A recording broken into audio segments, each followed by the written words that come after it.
the debt collector's bargain. They say every woman has a price.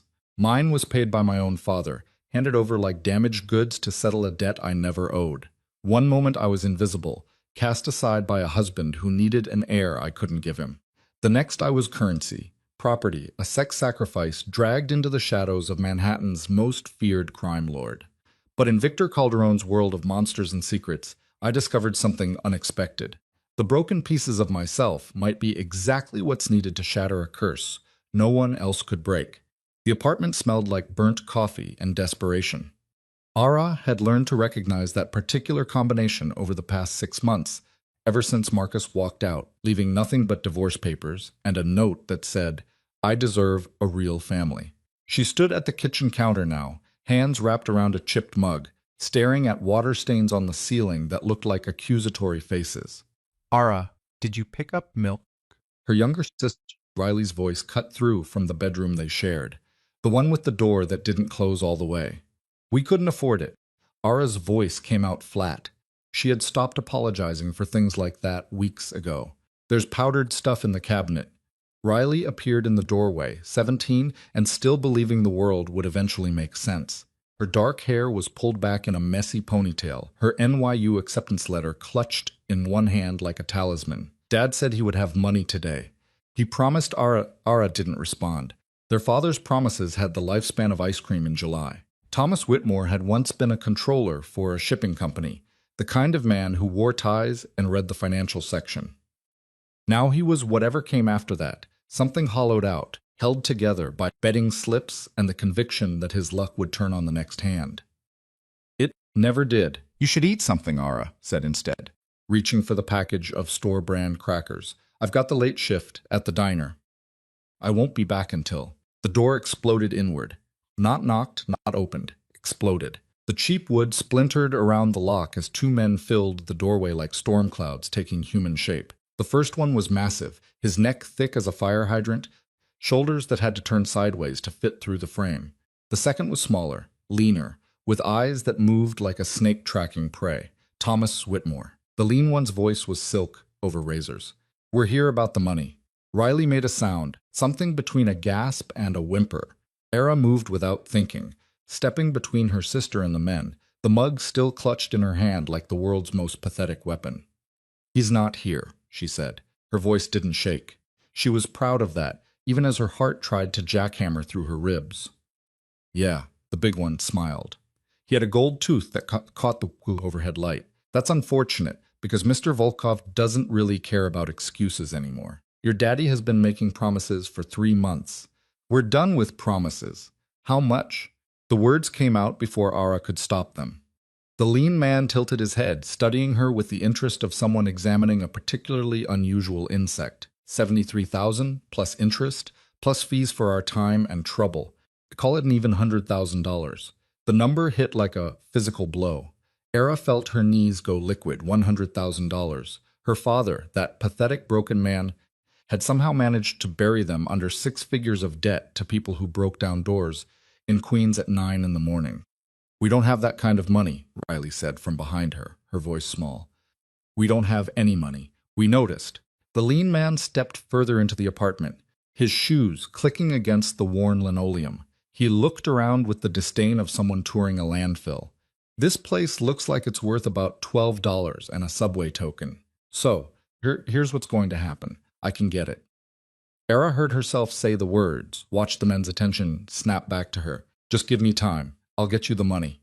The big one laughed, a sound like grinding gravel.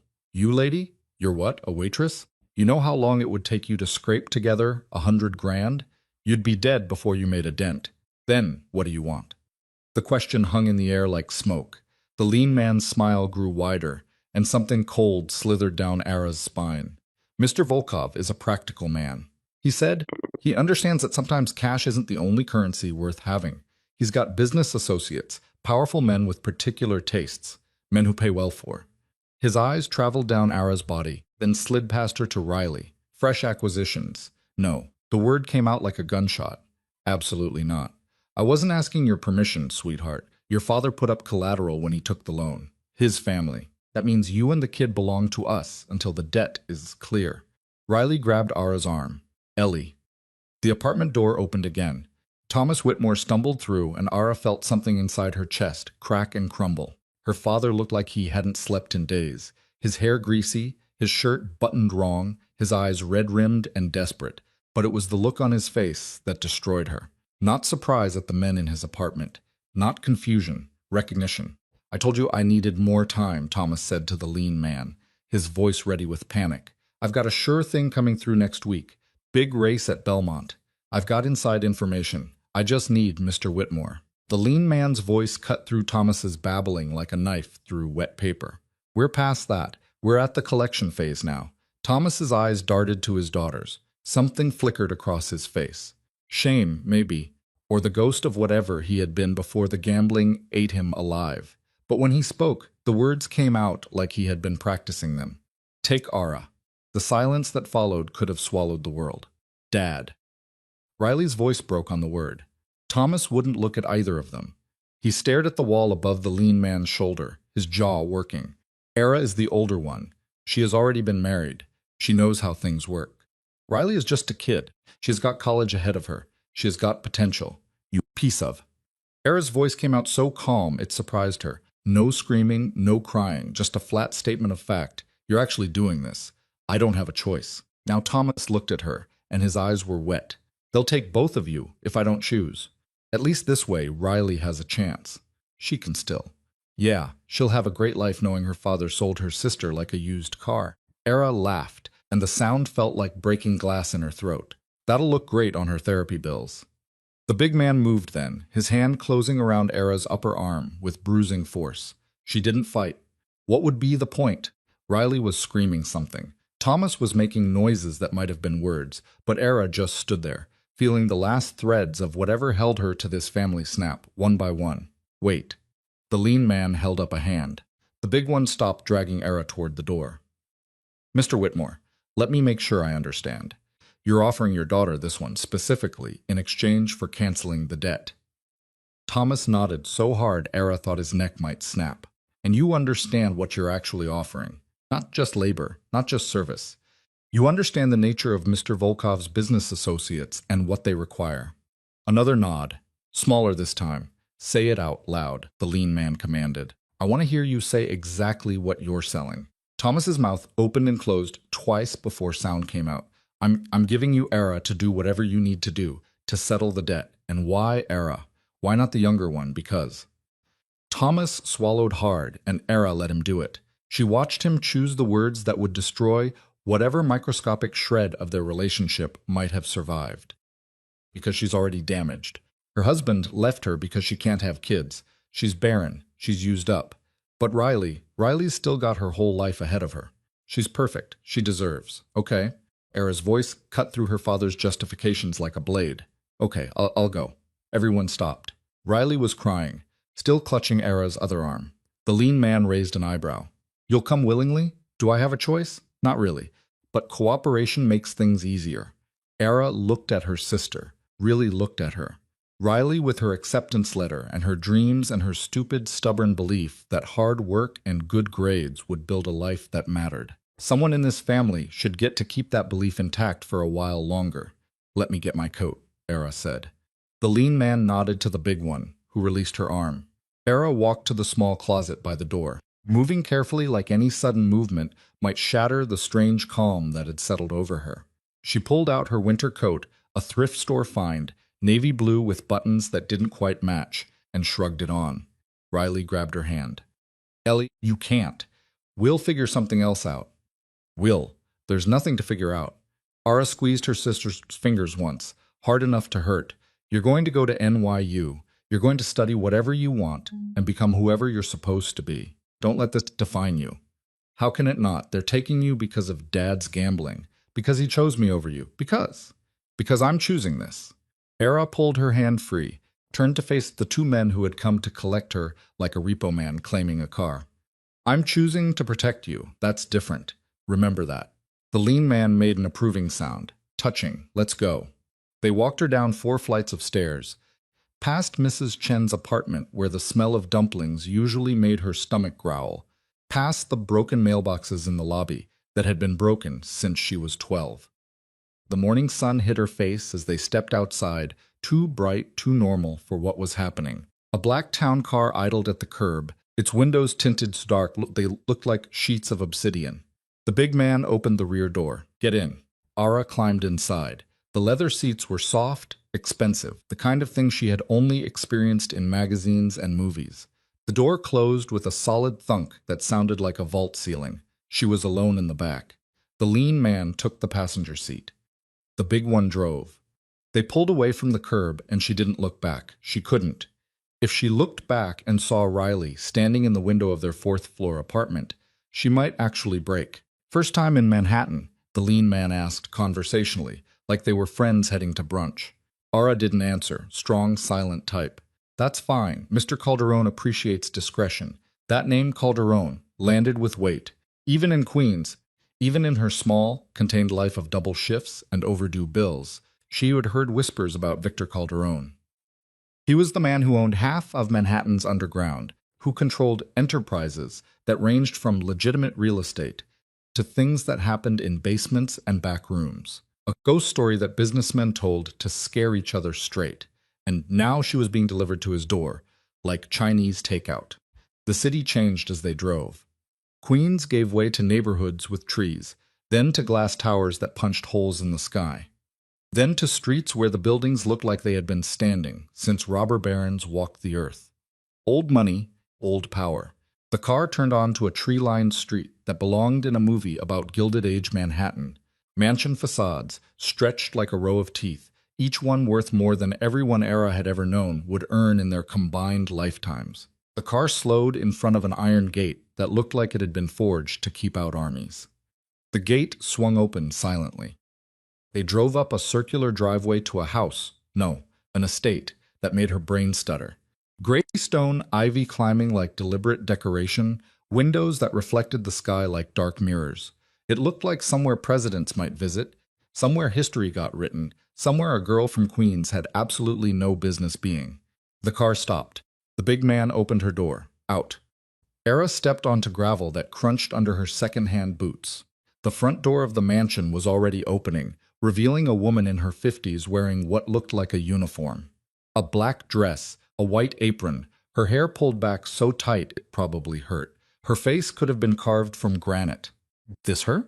The woman's voice matched her expression. Cold, evaluating, fresh delivery, the lean man confirmed. He was already back in the passenger seat. "Mr. Calderon is expecting her." The woman nodded. The car pulled away, tires spitting gravel, leaving Ara standing alone with this stranger in front of a mansion that looked like it ate people like her for breakfast.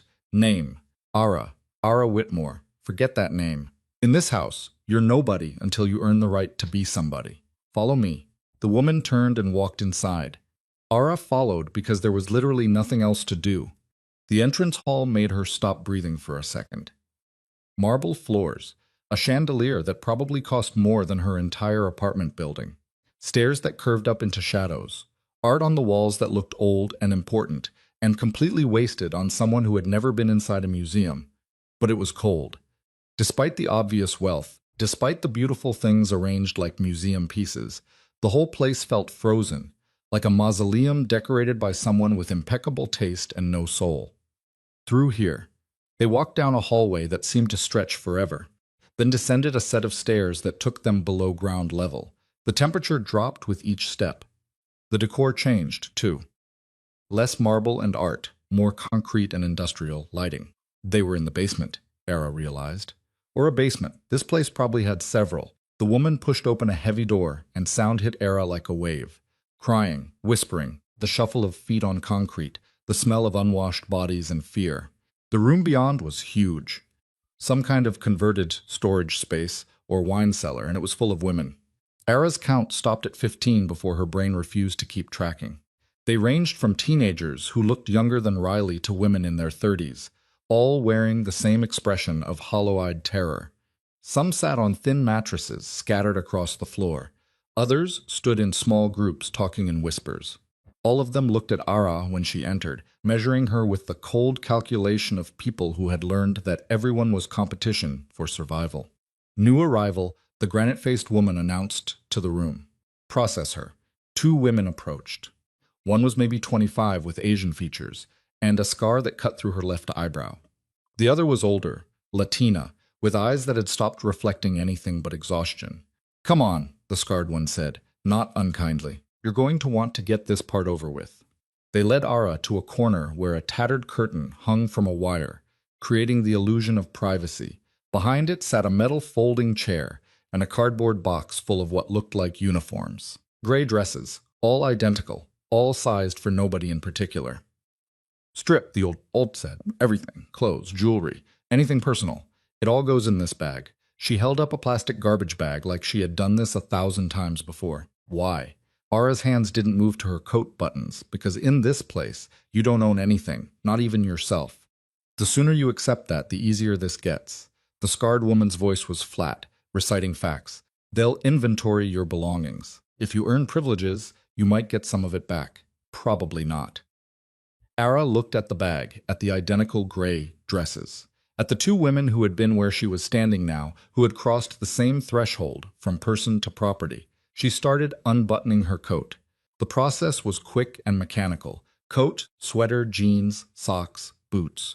Her bra was cheap, and the underwire had been poking her for weeks. Her underwear had a hole in the elastic. Everything went into the bag. The older woman handed her one of the gray dresses, rough cotton that felt like sandpaper against her skin. Shoes. They gave her canvas slip-ons that were 2 sizes too big. "Now what? Now you wait." The scarred woman said they'll assign you to a work rotation. Laundry, kitchen, cleaning. You do what they tell you when they tell you. Or you get disciplined. Disciplined how? Neither woman answered. Their silence was more informative than words. Ara followed them back into the main room. Someone had already taken the mattress spot closest to the wall. Apparently, it was prime real estate in this nightmare. She ended up sitting on bare concrete near the door, her back against the cold wall, watching the other women watch her back. First time. A voice beside her. Ara turned to find a young woman with red hair and freckles that should have looked cheerful, but instead just emphasized how pale and drawn her face was. "Is it obvious?" "You're still making eye contact? Give it a few days." The redhead pulled her knees up to her chest. "I'm Sophie," maybe still am. "Hard to tell anymore. Yeah, I heard. Welcome to Hell's waiting room." Sophie's laugh was bitter. "You know what you're here for? Debt collection, I guess. My father owed money. Same. Well, similar. My boyfriend borrowed from the wrong people. Didn't work out well for either of us." Sophie picked at a thread on her dress, "but that's just how we got here. What we're here for is different." "What do you mean?" Sophie looked at her with something like pity. "You really don't know. They didn't tell you." "Tell me what?" Before Sophie could answer, the heavy door opened again. The granite-faced woman entered, followed by 2 men in black suits who looked like they could bench press a Volkswagen. The room went silent so fast, it felt like someone had hit a mute button. "Attention." The woman's voice cut through the silence. "Mr. Calderon has guests arriving tonight. We need selections for the following services. Kitchen staff, 6 women. Serving staff, 4 women." And she paused, her eyes scanning the room with predatory precision. 1 woman for special assignment. The temperature in the room seemed to drop another 10 degrees. Ara felt the women around her shrink back, making themselves smaller, less visible. Whatever special assignment meant, nobody wanted it. The woman's gaze landed on Ara. "You, the new one, stand up." Ara's legs moved before her brain caught up, muscle memory from a lifetime of following orders just to get through the day. She stood, feeling every eye in the room on her back. The woman walked closer, circling Ara like a buyer examining livestock. She grabbed Ara's chin, turning her face left and right, studying her features with clinical detachment. Age 28. Previous experience with what? The woman's eyes narrowed. Entertaining guests, providing services of an intimate nature. Oh, no, Ara said. "I was married before. That's it." "Married?" The woman released Ara's chin. "Why aren't you anymore?" The question felt like a knife slipping between her ribs. "He left me." "Why?" "Because I can't have children." The words came out mechanical now, worn smooth from repetition. "I'm infertile. He wanted a family." The woman made a considering sound. "Unfortunate for your marriage. Convenient for us. At least we don't have to worry about complications." She stepped back, addressing the room. "The new one gets the special assignment. The rest of you, kitchen and serving staff, you know who you are. Move." Women started rising, heading toward the door with the defeated shuffle of people who had learned that resistance only made things worse. Sophie grabbed Ara's arm as she passed, squeezing once. "Whatever happens," she whispered. "Don't fight. It's worse if you fight." Then she was gone, and Ara was alone with the granite-faced woman and the two human mountains in suits. "Come with me." They went up past the basement, past the main floor, up the grand staircase that probably featured in architectural magazines. The mansion seemed to grow darker as they climbed. Despite the windows everywhere, shadows pooled in the corners. The air felt thicker. They stopped at a door at the end of a long hallway on the third floor. The woman produced a key, unlocked it, and pushed it open. Inside, the room beyond was beautiful in the way that expensive hotels are beautiful. Impersonal, perfectly decorated, completely cold. A four-poster bed dominated the space, draped in dark fabrics. Heavy curtains covered windows that probably looked out over manicured gardens. A bathroom door stood ajar, showing marble and gold fixtures. And in the corner, sitting in an armchair like a throne, was a woman in her 30s wearing a lab coat over her business attire. She had a leather bag beside her, the kind doctors carried on house calls. "Is this her?" The doctor, she had to be a doctor, stood up, studying Ara with professional detachment. "Yes, verify she's clean and intact. Mr. Calderon's guest has specific requirements." The next 15 minutes ranked among the most humiliating of Ara's life. The doctor was efficient and thorough, performing an examination that stripped away any remaining illusions about bodily autonomy. Blood drawn, mouth swabbed, areas checked that made Ara's face burn with shame. Through it all, the granite-faced woman watched, making notes on a tablet. Finally, the doctor stepped back. "She's healthy. No diseases, no substances in her system. Verification of infertility confirmed by previous medical records." She looked at Ara almost sympathetically. "You're going to want to shower. There are clothes in the closet. Wear what's laid out on the bed. What is happening?" Ara's voice came out smaller than she wanted. "Where am I? What guest?"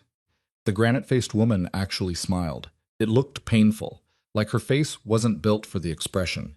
"You've been selected for a very particular honor, girl. Mr. Calderon has a business associate who visits monthly. This associate has specific tastes, specific needs. You're going to fulfill them. And if I refuse? Then you go back downstairs with the others, and we select someone else. Probably that red-haired girl who seemed friendly with you." The woman's smile widened. "Would you like her to take your place?" Ara thought of Sophie. She thought of Riley, probably sitting in their apartment right now, crying or screaming or both. She thought of Marcus, who had walked away because she couldn't give him the perfect family he deserved. She thought of her father's face when he had said, "Take Ara," like he was offering up a damaged appliance. "No," she said, "I'll do it." Smart girl. Shower, dress. Someone will come for you at sunset. Until then, the woman gestured around the beautiful empty room. "This is yours." They left. The lock clicked behind them.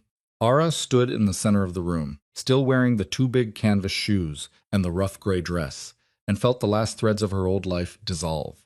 She wasn't Whitmore anymore, wasn't a wife or a daughter, or even really a person. She was inventory, property, a thing selected to fulfill someone's specific needs. The shower was hot, at least. She stood under the spray until her skin turned red, washing away the doctor's touch, the granite-faced woman's assessment, the memory of her father's voice saying she's already damaged. The bathroom had expensive soaps and shampoos, the kind she'd sometimes smell on wealthy customers at the diner. She used all of them, scrubbing until she felt raw and clean, and something other than what she had been when she walked through the door. The clothes laid out on the bed were simple but clearly expensive. A black dress in a soft fabric that actually fit her properly. Undergarments that didn't have holes, shoes that were her actual size. She put them on slowly, each piece feeling like a costume for a play she hadn't auditioned for. A knock at the door made her jump. "It's unlocked," she called out. A different woman entered this time, younger, maybe 30, with kind eyes that seemed out of place in this house. She carried a tray of food that made Ara's stomach growl, despite everything. "I'm Anna," the woman said, setting the tray on a side table. "I manage the household staff. I wanted to check on you before." "Well, before tonight." "What happens tonight?" Anna's kind eyes filled with something like sorrow. "The guest arrives at sunset. You'll be brought to the East Wing. There's a room there." She hesitated, choosing her words carefully. "Where the meetings happen." "What kind of meetings?" I don't know exactly. None of us do. The women who go there don't talk about it afterward, but they all survive the night, which is more than can be said for some other assignments in this house that should have been comforting. It wasn't. The guest. Her voice caught. Is it Victor Calderon?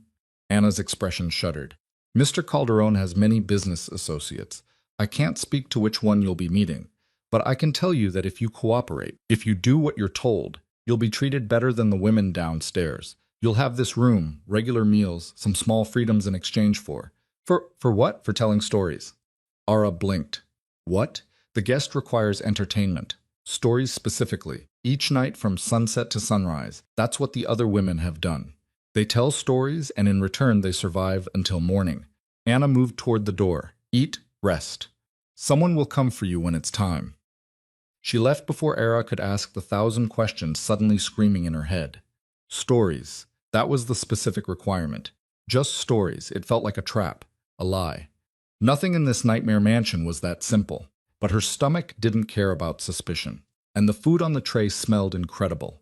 Era ate methodically, tasting nothing, fueling her body because not eating felt like giving up. And she wasn't ready to do that yet.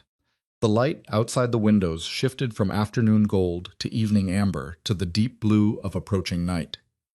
Era watched it happen, sitting on the edge of the expensive bed, wearing borrowed clothes in a borrowed room, waiting for sunset like it was a countdown to execution. When the knock came again, the sky outside was black. It's time. A different escort this time, one of the suit-wearing mountains from earlier. He didn't speak beyond those 2 words, just gestured for her to follow. They walked through corridors she didn't recognize. The mansion revealed itself as a maze designed to confuse and disorient. Finally, they stopped at a door that looked older than the others, made of dark wood carved with patterns that might have been decorative or might have been something else. The mountain knocked 3 times. Enter. The voice from inside was male, cultured, with an accent Era couldn't quite place. The door swung open. The room beyond was dark. Not naturally dark, but deliberately so. Heavy curtains blocked what must have been windows. A single lamp in the far corner provided the only light, barely enough to see shapes and shadows. The furniture was sparse, a chair near the lamp, a small table beside it, and deeper in the shadows, something larger. A bed, a couch. Ara couldn't tell. Come in, girl. Close the door behind you. Ara stepped inside. The door shut with a sound like a tomb ceiling. Her eyes struggled to adjust to the dimness. She could make out the chair now, high-backed, ornate, facing away from her toward the deeper shadows. Closer. She walked forward until she was maybe 10 feet from the chair, close enough to see that someone sat in it. A figure outlined against the slight lamplight, but his features were obscured by darkness and positioning. They told you what's required. The voice was calm, almost gentle, nothing like the granite-faced woman's cold commands or the debt collector's silk-wrapped threats. They said, you want stories? Yes. From sunset to sunrise, you'll tell me stories, any kind. Fables, myths, things you've read, things you've experienced. The content doesn't matter as much as your commitment to the task. There was a pause. Can you do that? And if I can't, if I run out of stories, then our arrangement ends and you return to the general population downstairs. The figure shifted slightly, but I suspect you'd prefer to avoid that. Why stories? Why not? Era stopped, not sure how to finish that sentence. Why not use you for more traditional purposes?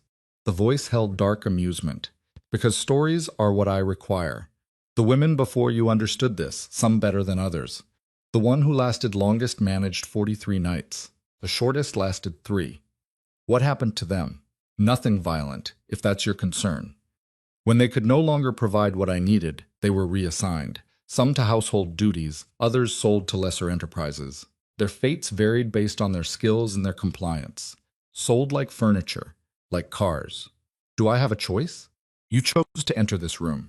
Everything that follows is a consequence of that choice. The figure leaned forward slightly, and Era caught a glimpse of a hand, pale, long-fingered, resting on the arm of the chair. Now begin. Era's mind went blank. Every story she had ever heard, every book she had read, every movie she had watched, all of it evaporated like water on hot pavement. She stood in the darkness with a stranger demanding entertainment, and she had nothing. Then she thought of Riley, of the women downstairs, of Sophie saying, "It's worse if you fight." Once, Era began, her voice steadier than she felt. There was a girl who lived in a small village at the foot of a mountain. She told the story of Red Riding Hood because it was the first thing that came to mind. She changed details, added descriptions, stretching what should have been a 5-minute tale into 20 minutes of wolves and grandmothers and woodsmen who arrived just in time. When she finished, the silence felt heavy. So she did. Cinderella next, because apparently she was working through childhood classics. Then, Sleeping Beauty, though she changed the prince to a wandering knight and added detail about the castle's architecture, the sleeping court, the way magic felt when it settled over stone. Hours passed. Ara's voice grew rough. She moved from fairy tales to Greek myths, Persephone and Hades, because at least that felt appropriate. Orpheus and Eurydice, the story of Icarus that her high school English teacher had loved. The figure in the chair never interrupted, never moved beyond the occasional shift of position. But Ara somehow knew he was listening, really listening, not just waiting for her to finish so he could dismiss her.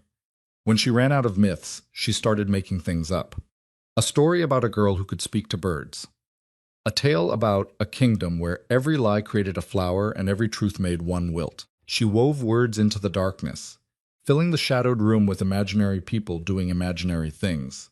And somewhere in the process, something strange happened. She forgot to be terrified. Not completely. The fear still lived in her chest, a constant weight. But it became background noise as she focused on the stories themselves, on making them interesting, on ensuring each one flowed into the next. She was describing a princess who had been locked in a tower made of glass when the figure finally spoke. Stop. Era's voice cut off mid-sentence. She had been talking for she didn't know how long. Her throat ached, her legs trembled from standing. Sit. The figure gestured to a cushion on the floor that Ara hadn't noticed before. You've earned a brief rest. She sank onto the cushion gratefully. Her entire body felt like overcooked pasta. You have a gift for narrative, the figure said. The way you build tension, how you transition between tales, it's instinctive. I used to tell stories to my sister, Ara said without thinking, when she was little to help her sleep. Tell me about your sister. It wasn't a request. It was a command, but somehow softer than before. Riley. She's 17, smart as hell, stubborn as anything. She just got accepted to NYU. Ara heard her voice catch. She wants to study literature, become a professor. Maybe she believes the world makes sense if you just work hard enough. And you? What do you believe? I believe the world is designed to chew up people like me and spit out the pieces. Silence. Then continue your stories. You still have hours until sunrise. Era pushed herself back to her feet, ignoring her protesting muscles, and started talking again. This time she told the story of a girl who married a man who promised her the world but left her when she couldn't give him children. She didn't say it was her own story. She didn't have to. The truth leaked through every word. The figure listened without comment. As the night wore on, Ara's stories grew more personal. She talked about invisible women, about people who were valued only for what they could provide, about the cruelty of being measured and found wanting. She was mid-sentence in a story about a queen who turned herself to stone to escape feeling anything when light began creeping around the edges of the heavy curtains. Dawn, the figure said, you survived the night. Era's legs gave out. She sat down hard on the cushion, her body suddenly remembering how exhausted it was. Tomorrow night, you'll return. Same time, same arrangement. The figure stood. Ara saw the movement more than the details, and he walked deeper into the shadows. You did well, better than most. What's your name? The question escaped before Ara could stop it. A pause. Then, names are earned here. You haven't earned mine yet. A door she hadn't noticed opened somewhere in the darkness. Light spilled through and the mountain in the suit appeared. Take her back to her room. Ensure she has food and water. She is not to be disturbed until sunset.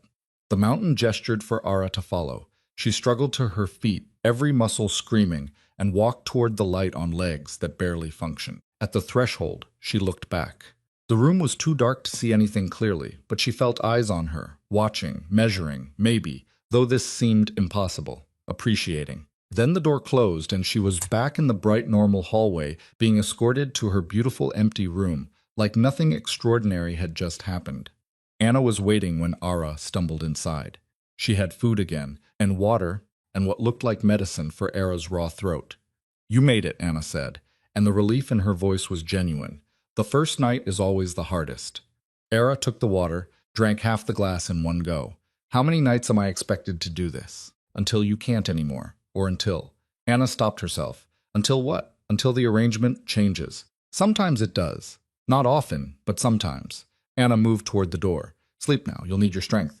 Era wanted to ask more questions, but sleep was already dragging her under. She collapsed onto the bed, still wearing the black dress, still wearing the shoes that fit properly, and fell into a darkness that felt almost as deep as the room she had just left. When she woke, the light outside suggested late afternoon. Her throat felt like she had swallowed glass, but the medicine Anna left had helped. Food waited on the side table, real food, not the cheap stuff she had lived on in Queens. She ate mechanically, her mind already spinning through possible stories for tonight. She had to last longer than 3 nights.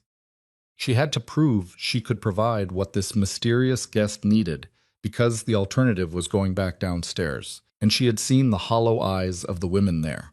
That was a death sentence, just slower than a bullet. The sunset came too fast and too slow at the same time. When the knock came, Ara was as ready as she could be, her throat soothed with honey water, her mind stocked with stories, her body braced for another marathon of words in the dark. "It's time," the mountain said, and Ara followed him back to the shadowed room, back to the chair and the figure, and the voice that commanded her to begin. The next 7 nights blurred together. Ara told every story she could remember, then invented new ones. She described worlds where magic was currency, where time ran backwards, where the dead could be bargained with for favors. She wove tales of revenge and redemption, of love found in unexpected places, of people who discovered they were stronger than they believed. The figure listened to all of it, never interrupted, never dismissed her, just listened. On the 8th night, something shifted. "Tonight," the figure said when Ara entered, "I want a different kind of story. I want truth, not fiction. Tell me about the day your husband left." Ara froze. "That's not. I don't. It's a command, not a request." So she did. She told the story of Marcus coming home from work early, his face already set in the expression of someone who had made a hard decision.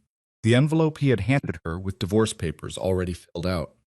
The way he had said, "I'm sorry, but I need a real family," like that was supposed to make it hurt less. "And how did you respond?" the figure asked. "I signed the papers. What else was I supposed to do? Fight for a man who saw me as defective?" Ara's voice was bitter. "I gave him what he wanted. Let him go find some woman whose body worked properly. Let him have his perfect life. You blame yourself." "I blame biology and doctors who couldn't fix me, and a world that measures women by their ability to produce children." Ara laughed, sharp and ugly. "You want to know what's funny? My father used that same logic when he sold me to your people. She's already damaged. Might as well get some use out of her." At least he was consistent. The silence that followed felt different, heavier, somehow. "Tell me more," the figure said quietly. "Tell me about being invisible." So Ara did.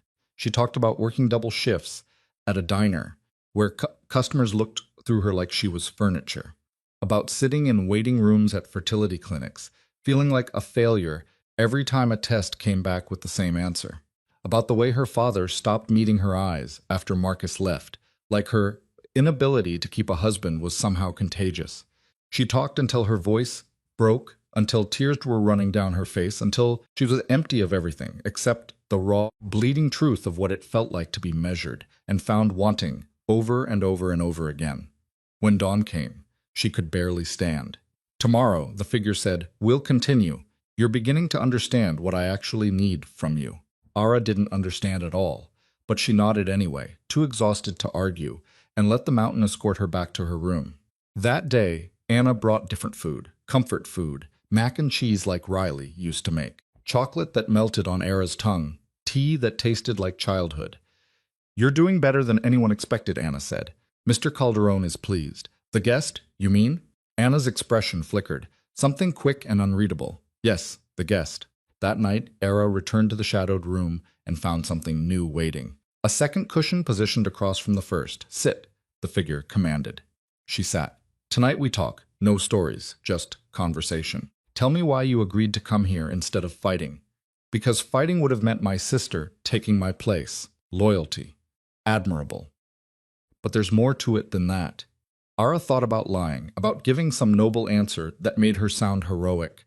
Instead, she said, "Because at least here, I'm worth something. At least here, my inability to have children doesn't make me worthless. It makes me convenient. That's not much, but it's more than I had before. The figure leaned forward slightly, still mostly shadow, but Era caught details. The cut of an expensive suit, a hand that moved with deliberate grace, the suggestion of a face she couldn't quite see.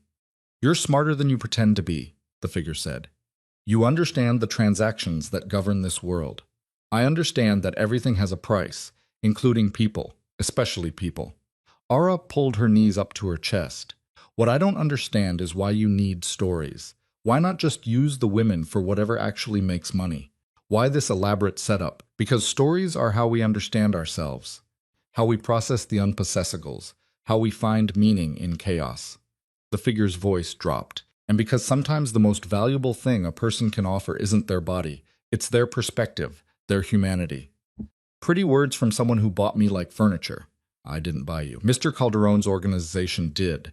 I'm merely utilizing available resources. That's a fancy way of saying you're complicit. The figure actually laughed. Yes, I suppose it is. They talked until sunrise.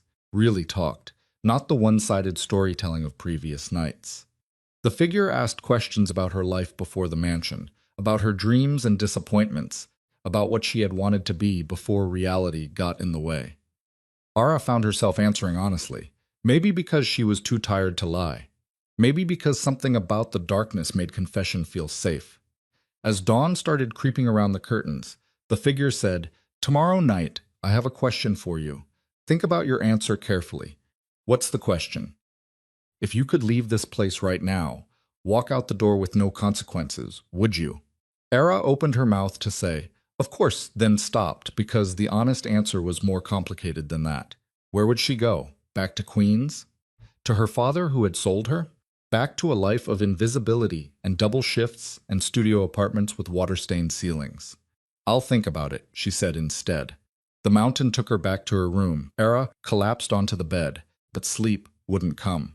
The question circled in her head like a shark. Would she leave? Should she want to? And why did the figure's voice sound almost hopeful when he asked? The answer came to Ara 3 days later, during her afternoon meal, in the room that had somehow become hers. Anna had brought chicken soup that tasted homemade, and Ara was spooning it into her mouth mechanically when the realization hit her like cold water. No, she wouldn't leave. Not because the mansion was comfortable, though it was infinitely more so than her old life. Not because she was afraid of what waited outside, though that fear existed, constant and low grade. She wouldn't leave because for the first time in years, someone was actually listening to her. Really listening. The figure in the shadows consumed her words like they mattered, like she mattered, and that attention felt more valuable than freedom, which was probably pathetic, definitely concerning, but true nonetheless. When the mountain came for her that evening, Ara was ready. She had spent hours preparing her answer, rehearsing the exact words, trying to sound rational instead of desperate. The shadowed room looked the same as always. Darkness broken only by the single lamp, the high-backed chair facing away, the cushions on the floor, positioned for conversation. But something felt different tonight. The air held a charge like the moment before a thunderstorm breaks. "Sit," the figure said. Era lowered herself onto the cushion, her heart doing complicated things in her chest. "You've had time to consider my question. If you could leave right now, walk out with no consequences, would you?" "No." The word came out steady. "I wouldn't." Silence. Then, "Why? Because out there, I'm invisible. I'm the waitress people don't see. The ex-wife who failed at her one job. The daughter who wasn't worth protecting. Here." Ara swallowed hard. "Here, at least someone cares what I have to say. Even if it's only because you need entertainment. That's more than I had before. That's a low bar for measuring worth." "Yeah, well, I've learned to work with what I've got." The figure shifted in the chair, and Era caught a glimpse of something she hadn't seen before. The line of a jaw, the suggestion of dark hair. Not enough to form a complete picture, but more than the pure shadow of previous nights. "Tell me something," the figure said. "When your husband left, did you ever consider that perhaps he was the failure? That his inability to love you regardless of circumstance was his flaw, not yours?" The question punched the air from Ara's lungs. "That's not. People don't work that way. Marriage is about building a family, if I can't provide that. Marriage is about partnership, building a life together. Children can be part of that, but they aren't the definition of it. The figure's voice held an edge now, something sharp beneath the cultured tones. Your husband was a coward who abandoned you when you didn't meet his specific requirements. That speaks to his character, not yours.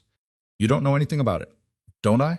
I know about being measured and found wanting, about people seeing only what you lack instead of what you offer, about the particular cruelty of being deemed insufficient based on factors beyond your control. There was a pause. We're not so different, you and I. Ara laughed bitterly. Right. Except you're the one with power here. You're the one who gets to command women to tell you stories while they kneel on the floor. We're exactly the same. Fair point. The figure stood and Ara tensed, but he only moved to pour something from a decanter she hadn't noticed before. Would you like a drink? It was an actual question, not a command. What is it? Bourbon. Expensive, which I suppose is redundant in this house. Everything is expensive. Sure, why not? The figure poured 2 glasses, then did something unexpected.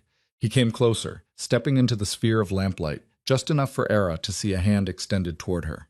A man's hand, long-fingered and pale, holding a crystal glass that probably cost more than her old apartment's monthly rent. She took it. Their fingers didn't touch, but it was close. The figure retreated back toward the chair, but didn't sit. Instead, he paced at the edge of the shadows, a restless energy suddenly filling the room. You want to know why I need the stories? The figure asked. The real reason? Yes. Because during the day, I'm something else. Something that doesn't get to have conversations, or hear about normal human experiences, or remember what it's like to care about small, beautiful things. The stories are my tether. They remind me that humanity exists beyond power and violence, and the ugly transactions that govern this world. Ara sipped the bourbon. It burned going down, warm and harsh and somehow clarifying. What are you during the day? A monster, in the very literal sense. She should have laughed. She should have dismissed it as metaphor or dramatic exaggeration. But something in the figure's voice stopped her. A rawness that sounded like truth being torn from unwilling lips. I don't understand. No, you wouldn't. How could you? The pacing continued, agitated now. Tell me a story, Ara. Tell me about monsters and the people who love them. Anyway, so she did. She told him Beauty and the Beast because it felt obvious and on the nose, but also somehow exactly right. She described Belle's initial fear transforming into understanding, the Beast's rage masking desperate loneliness. The way love grew in the spaces between captor and captive until the labels stopped meaning anything.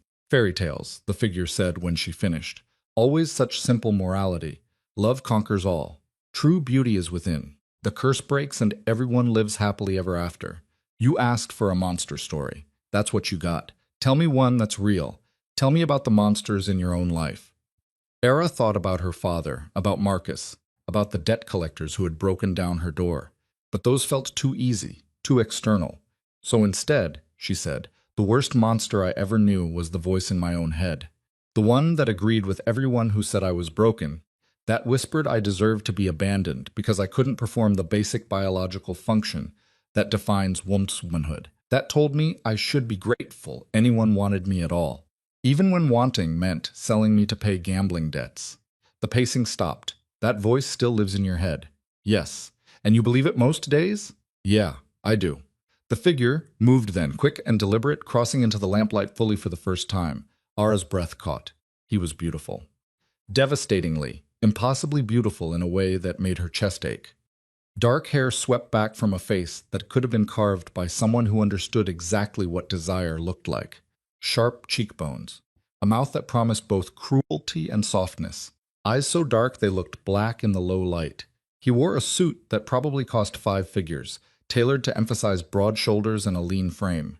He looked maybe 35, maybe ageless, maybe like something that had never been entirely human, and he was staring at her with an intensity that made her want to run stay in equal measure. Listen to me carefully, he said, his voice low and controlled. That voice in your head is lying. You are not broken. You are not insufficient. You are not worth less, because your body works differently than expected. And any person, any institution, any system that measures your value that way deserves to burn. Ara couldn't speak, couldn't move, could barely breathe. I know what it's like to be trapped in a body that won't cooperate, he continued. To have people see you as a thing instead of a person. To be valued only for what you can provide while everything you actually are gets ignored. He crouched down, bringing himself to her eye level, close enough that she could see gold flecks in those dark eyes. You survived your father's betrayal, your husband's abandonment, being sold like property. You survived all of that and still have enough humanity left to tell beautiful stories in the dark. That's not broken. That's extraordinary. Why do you care? The question came out whispered. Because you remind me that extraordinary is possible. Because your stories are the only thing that makes the daylight hours bearable. Because. He stopped, something flickering across his perfect face. Because you're the first person in a very long time who treats me like I'm human, even though you have every reason not to. I don't even know your name. Victor. Victor Calderon. The name landed like a physical blow. Era scrambled backward on the cushion, her bourbon sloshing dangerously close to spilling. The debt collector said. They work for you. Yes. Victor didn't move, staying crouched at her level. This is my organization, my mansion, my enterprise. And before you ask, yes, I knew who you were when they brought you here. I know every woman who enters this house and why. It's my business to know. You let them. You let your people sell women, traffic them. I run an empire built on violence and exploitation. I'm not going to insult your intelligence by pretending otherwise. His voice was flat. Now, a matter of fact. But I also maintain certain rules. No children. No one gets hurt beyond what is necessary for control. And women who cooperate get treated with a baseline of dignity. It's not much, but it's more than most organizations offer. That's supposed to make it okay? No, nothing makes it okay. But welcome to the world we actually live in, where power is the only currency that matters and morality is a luxury most people can't afford. Ara should have been afraid. She should have been screaming or crying or trying to escape. Instead, she found herself asking, why did you choose me for this? The stories. Victor stood, moving back toward the shadows. Because the woman who selected you noted in her report that you had been deemed infertile, which meant you couldn't get pregnant, which meant I didn't have to worry about complications. And because something about your intake photograph suggested you'd be good at this. You looked like someone who had been invisible for so long you had learned to see everything. That's it. A clinical assessment of my usefulness. Initially, yes. But then you started talking and... He paused. You made the invisible visible. You described loneliness and rejection and the particular pain of being unwanted with such precision that it felt like you were reading my own thoughts back to me. That's when I realized you weren't just useful, you were necessary. The admission hung between them like smoke. Tell me about the curse, Ara said quietly. The real one, not the fairy tale version. Victor laughed, sharp and humorless. You want the monster's origin story? Fine. My family has been bound to something for 6 generations. A bargain made by an ancestor who thought he could cheat death, and instead chained his bloodline to darkness. Every male Calderon carries it. This thing inside us that isn't entirely human. During daylight hours, I maintain control. I look like this, think like this, function like a person. But from sunset to sunrise, he stopped, his jaw clenching. What happens at night? Ara pressed. I become what I actually am. Something that shouldn't exist. Something that feeds on fear and lives in shadows, and would destroy everything it touches if not carefully managed. Victor's hands curled into fists. The stories help. They ground me. They give me something human to focus on instead of the hunger. That's why I need them. Why I need you. The other women they left because they ran out of material, because maintaining the facade became too exhausting, or because they saw what I actually looked like at night and couldn't handle it anymore. He met her eyes across the shadows. You haven't seen that part yet, the transformation. Maybe you won't. If you burn out before then, you'll be reassigned and someone else will take your place. And if I don't burn out, then we continue night after night. You tell me stories and remind me I'm human. I keep you safe and comfortable. We both get what we need. That's all this is, a transaction. Something dangerous flickered across Victor's face. What else would it be? The question felt like a challenge. Ara sat down her bourbon glass carefully, buying herself time to think. What else indeed? She was property in his house. Entertainment for his curse, a resource being utilized, except that didn't explain the way he defended her against her own self-hatred. It didn't explain the rawness in his voice when he talked about being trapped in a body that wouldn't cooperate. I don't know, she said honestly. but it feels like more than that. Feelings are dangerous in this world. Everything is dangerous in this world. At least feelings are honest. Victor stared at her for a long moment, something unreadable in his dark eyes. Then he said, "Dawn is still hours away. Tell me another story. Something true this time. Tell me about the moment you realized your marriage was over." So Ara did. She described coming home to find Marcus's closet empty, half their shared possessions already gone. The note on the kitchen counter that said he had filed papers, and his lawyer would be in touch. The specific way her hands had shaken as she had read the words irreconcilable differences and known it was code for your defective. "I threw up," she said, "right there in the kitchen.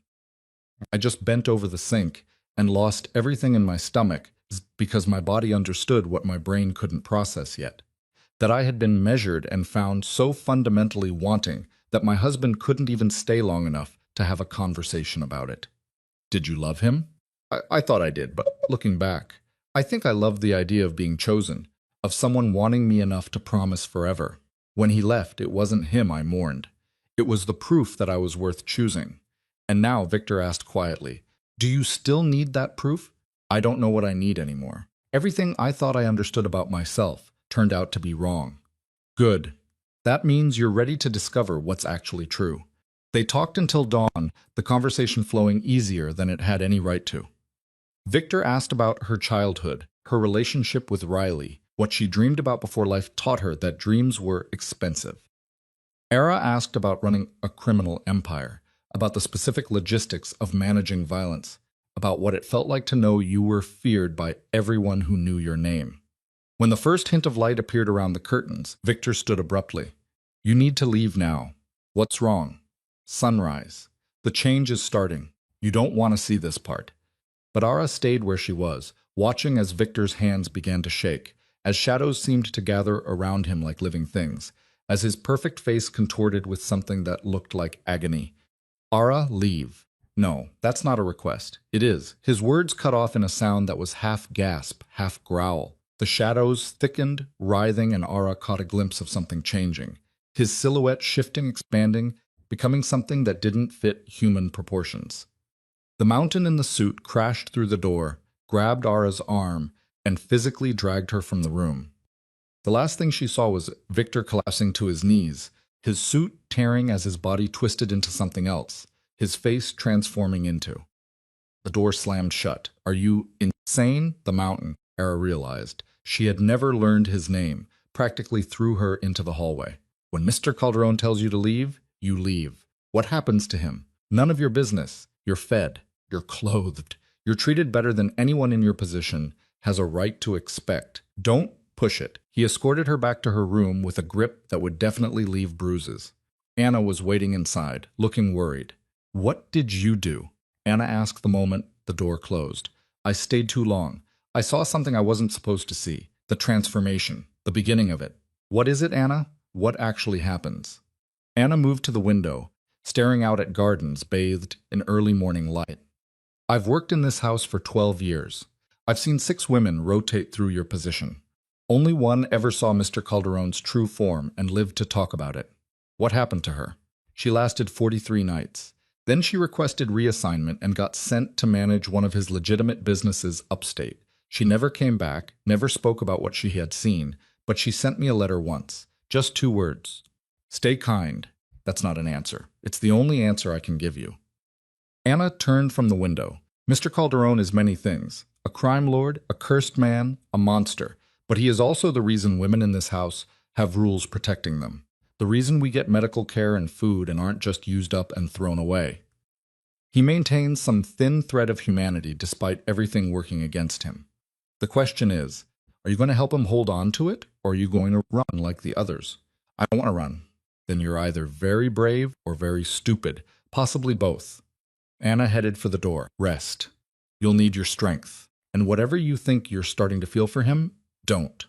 Men like Victor Calderon don't get happy endings. They get survival if they're lucky, and destruction if they're not.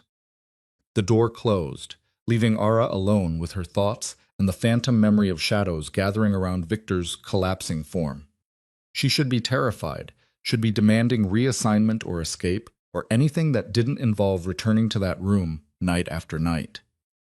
Instead, she found herself counting the hours until sunset, wondering what Victor looked like in his true form, whether the monster was as lonely as the man. The answer came 3 nights later. Era had fallen into a rhythm, sleeping during the day, eating when Anna brought food, preparing stories for the evening.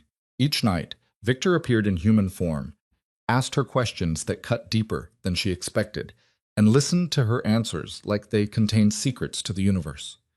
They never talked about the morning she had almost seen him transform. They never acknowledged the growing weight of everything unsaid between them. Until the night Victor said, "I want you to see." "See what?"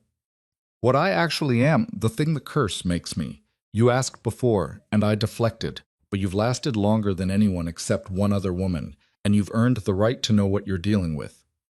Ara's heart kicked against her ribs. "You're sure?" "No, but I'm doing it anyway. When dawn comes, don't leave. Stay, watch, and then decide if you can continue this arrangement knowing the full truth." The next few hours passed in a blur of stories Ara barely remembered telling. Her mind kept circling back to dawn, to transformation, to the question of what exactly Victor became when darkness released its hold. When the first light started creeping around the curtains, Victor stood from his chair. "Last chance to leave. I'm staying. Don't say I didn't warn you." The change started slowly. Shadows that had seemed like tricks of light began moving independently, gathering around Victor like moths to a flame. His hands trembled, then spasmed, his fingers lengthening into something between human and claw. His face contorted, bones shifting beneath his skin, eyes bleeding from dark brown to pure black with no white at all. He fell to his knees, and the shadows consumed him completely. When they cleared, what remained wasn't human. The creature crouched where Victor had been was massive, easily 7 feet tall, with proportions that suggested human ancestry, but twisted into nightmare shapes. Its skin looked like living shadow, darker than black, absorbing light rather than reflecting it. The face was vaguely Victor's.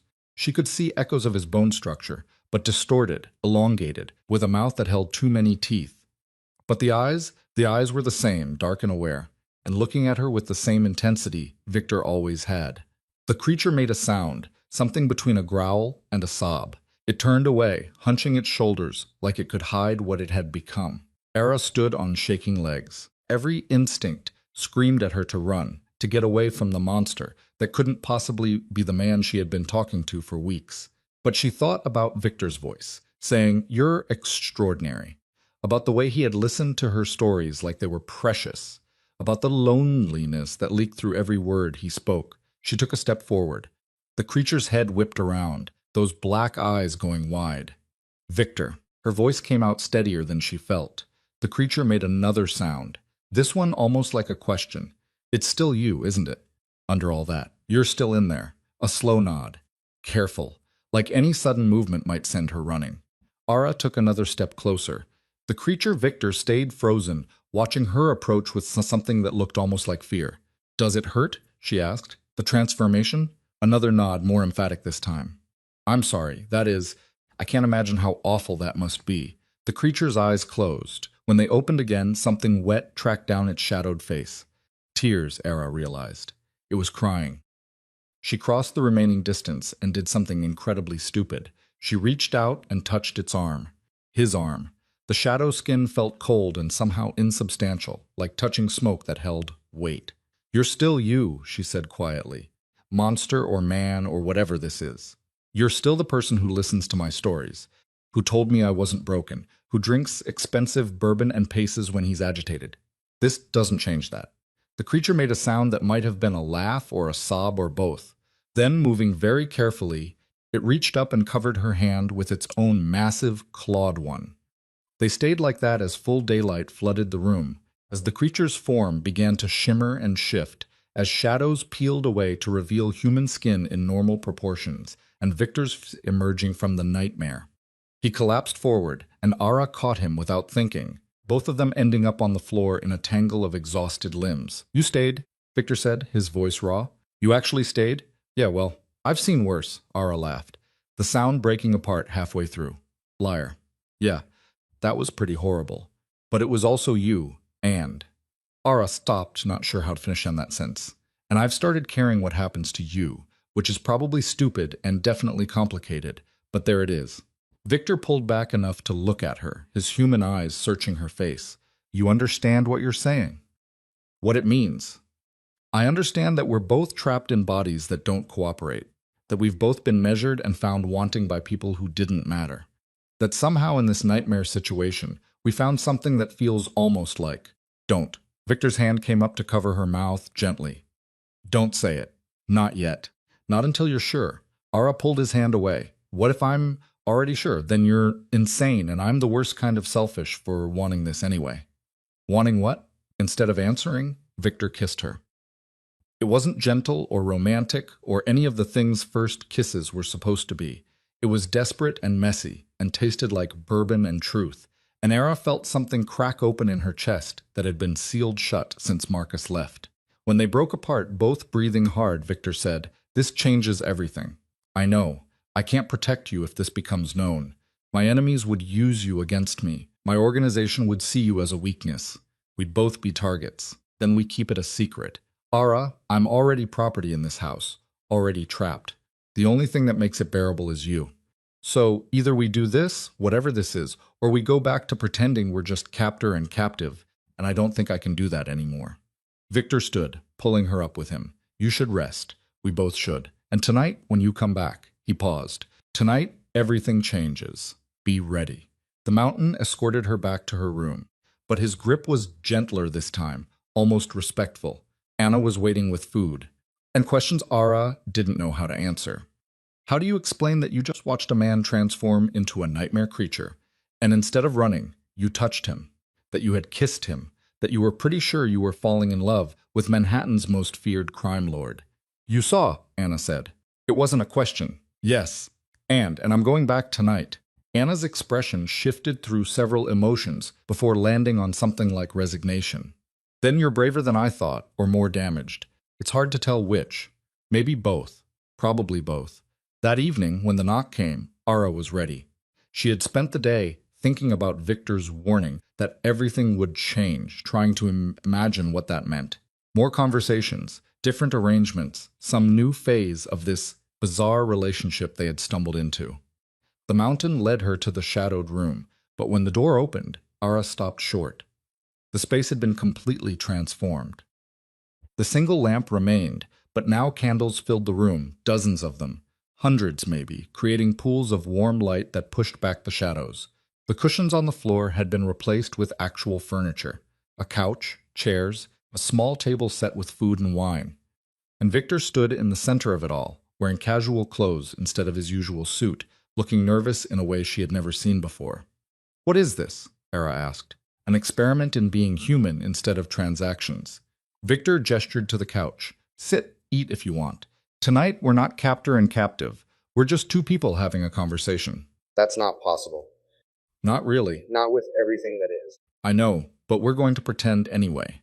For a few hours, we're going to pretend we're normal people who met under normal circumstances and might actually have a chance at something real." Ara's throat went tight. "Victor, please let me have this. Let us have this. One night where we're not defined by curses and debts and the ugliness we're both trapped in."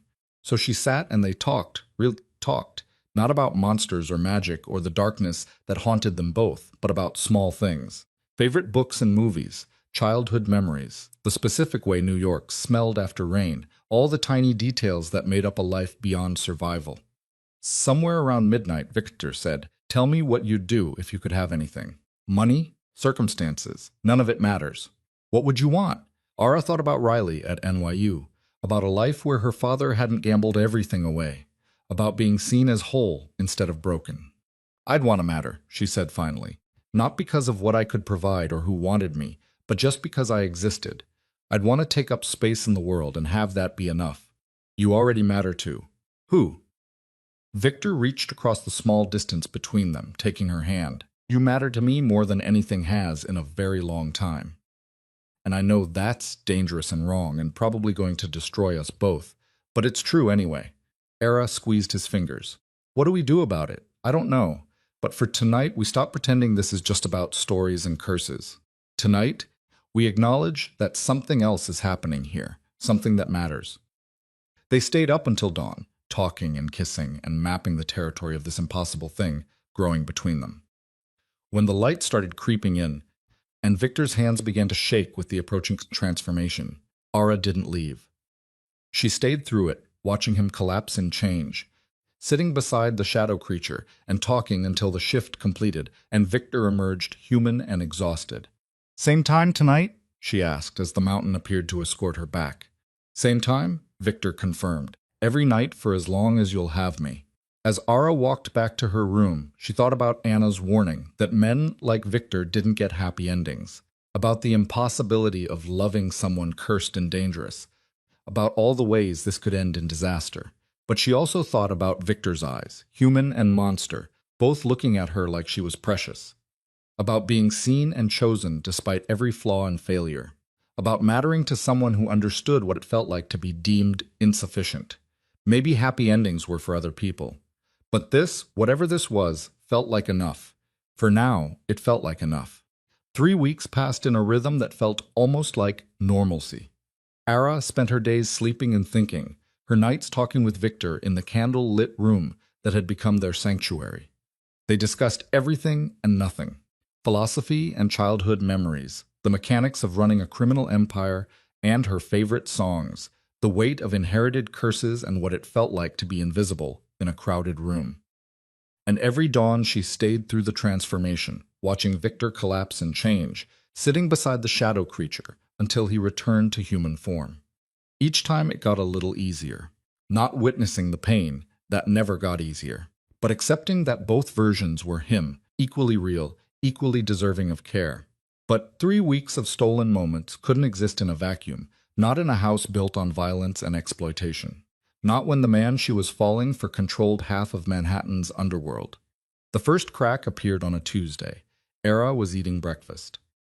Anna had brought fresh pastries that tasted like childhood when raised voices erupted from somewhere below her room. Male voices, angry and sharp, sharp. She recognized one immediately, Victor's, though she had never heard him sound that cold before. "I don't care what Volkov thinks he is owed." The terms were clear. He overstepped. "Mr. Calderon, with respect, Volkov's organization controls the ports. If we want to maintain our shipping routes, then we find different routes. What we don't do is compromise on the rules. No children. That is non-negotiable." There was a pause. Then another voice, oily and sycophantic. It was just one girl, 12 years old, already on the street. Nobody would have missed. The sound of flesh hitting flesh echoed through the walls. Someone cried out, "Get out!" Victor's voice could have frozen oceans. "And tell Volkov if he ever brings that proposal to me again, I'll personally gut him and leave his body in the Hudson. Are we clear?" Footsteps, a door slamming, then silence. Ara sat with a half-eaten pastry, turning to paste in her mouth, reminded with brutal clarity exactly who Victor was during daylight hours. Not just the man who kissed her like she mattered, the crime lord who hit subordinates and threatened to gut people, and ran an organization that trafficked women. The fact that he had drawn a line at Sharon didn't make him noble. It just made him slightly less monstrous than he could have been. Anna appeared in the doorway looking troubled. "You heard that? Hard not to. Mr. Calderon maintains certain principles. They're not conventional morality, but they're consistent. That matters in this world, does it? Does it really matter if he draws lines in the sand while building castles out of human suffering?" Anna's expression hardened. "You think you're the first person to struggle with what he is? To want to see him as just a man instead of everything else? You're not. But here is what you need to understand. Victor Calderon keeps hundreds of people alive who would die if someone crueler took his place. He maintains order in chaos. He prevents the worst excesses even while participating in terrible things. That is not redemption, but it's not nothing either. That's not good enough. Then leave. Request reassignment. Walk away." Anna's voice gentled. "But I think you won't because you've seen what's underneath all the violence and power. You've seen him vulnerable, and now you can't unsee it." She was right. Ara hated that she was right. That night, Victor was waiting in their usual room, but the candles weren't lit. He sat in near darkness, still wearing the tailored suit that marked him as the crime lord instead of just the man. "You heard this morning?" he said when Ara entered. "It wasn't a question." "Yes." "And now you're wondering what you've gotten yourself into." Whether caring about someone like me makes you complicit in everything I do? Honestly, yeah. That is exactly what I'm wondering. Victor stood, moving to pour bourbon with hands that weren't quite steady. I could apologize. Tell you that I'm trapped by circumstances, that I inherited this empire and didn't choose it, that I'm doing the best I can within an impossible situation. All of that would be true, but it would also be a justification for the fact that I profit from human misery. Then why do it? Why not walk away? Because if I walk away, someone worse takes over. Someone who doesn't care about rules or limits or treating people with even a baseline of dignity. And because this curse, he gestured at himself, at the human form that wouldn't last past sunrise, requires resources to manage, medical care, secure locations, people loyal enough to keep secrets. That doesn't come cheap. So you sell women to pay for it? Yes. The admission landed flat. I sell women. I move drugs. I facilitate violence and corruption and every ugly thing that makes this city run. I am not a good man, Ara. I've never pretended to be. But you're good to me. Is that different, or is that just the excuse we're both using to pretend this isn't completely insane? Victor set down his glass with enough force to crack the crystal. What do you want me to say? That I'll change? That loving you will somehow transform me into someone decent? That is not how this works. I am what I am, a monster during the day in ways that have nothing to do with the curse, and a monster at night in ways I can't control. The only choice is whether you can accept that or not. The word loving hung in the air between them like smoke. You said loving, Ara pointed out quietly. Victor's jaw clenched. I did. You meant it. Unfortunately, yes. Which is why you should probably run, because men like me don't get to keep the things we love. We destroy them. It's what we do. Ara crossed the space between them, forcing Victor to look at her. I'm already destroyed, remember? That's how I ended up here.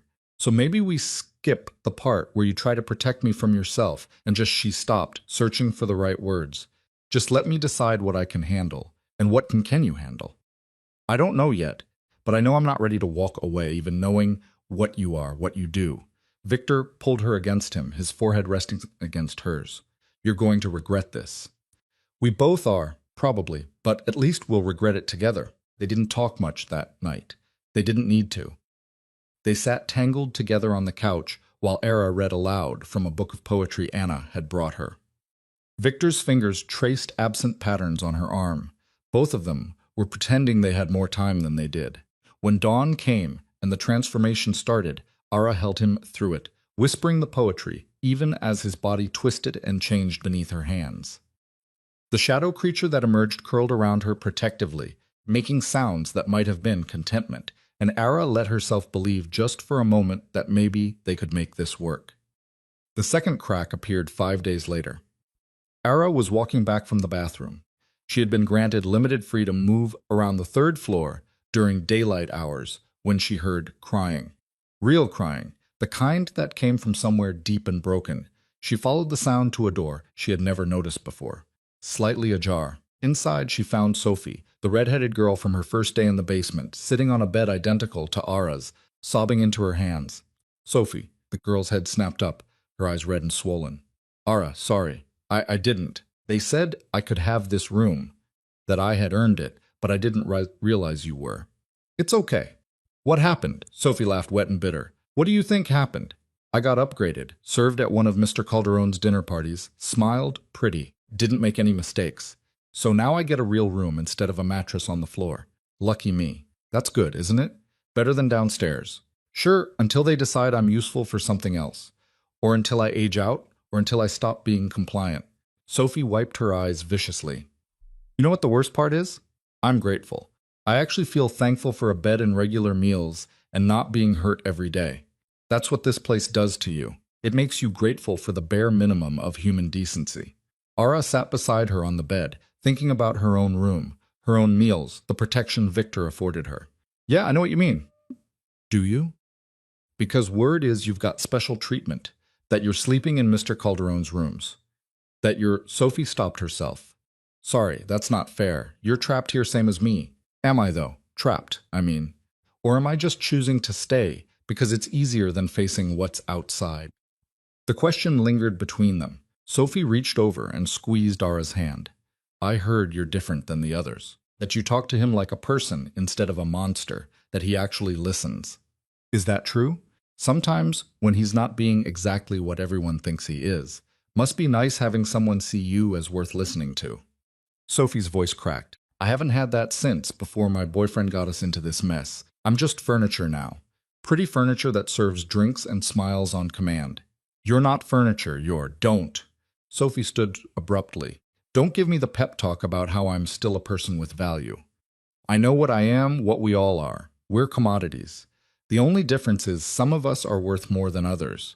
And you're worth more because he decided you are. That's all that matters in here. She left before Era could respond. The door closed with a soft click that felt heavier than a slam. Era sat alone in Sophie's new room, staring at the bed that was identical to her own, thinking about the women still downstairs on mattresses on concrete floors. About the casual cruelty of a system where a bed and regular meals counted as a privilege, about the fact that Victor maintained this system, profited from it, even while maintaining his careful rules and limits. That night, she brought it up.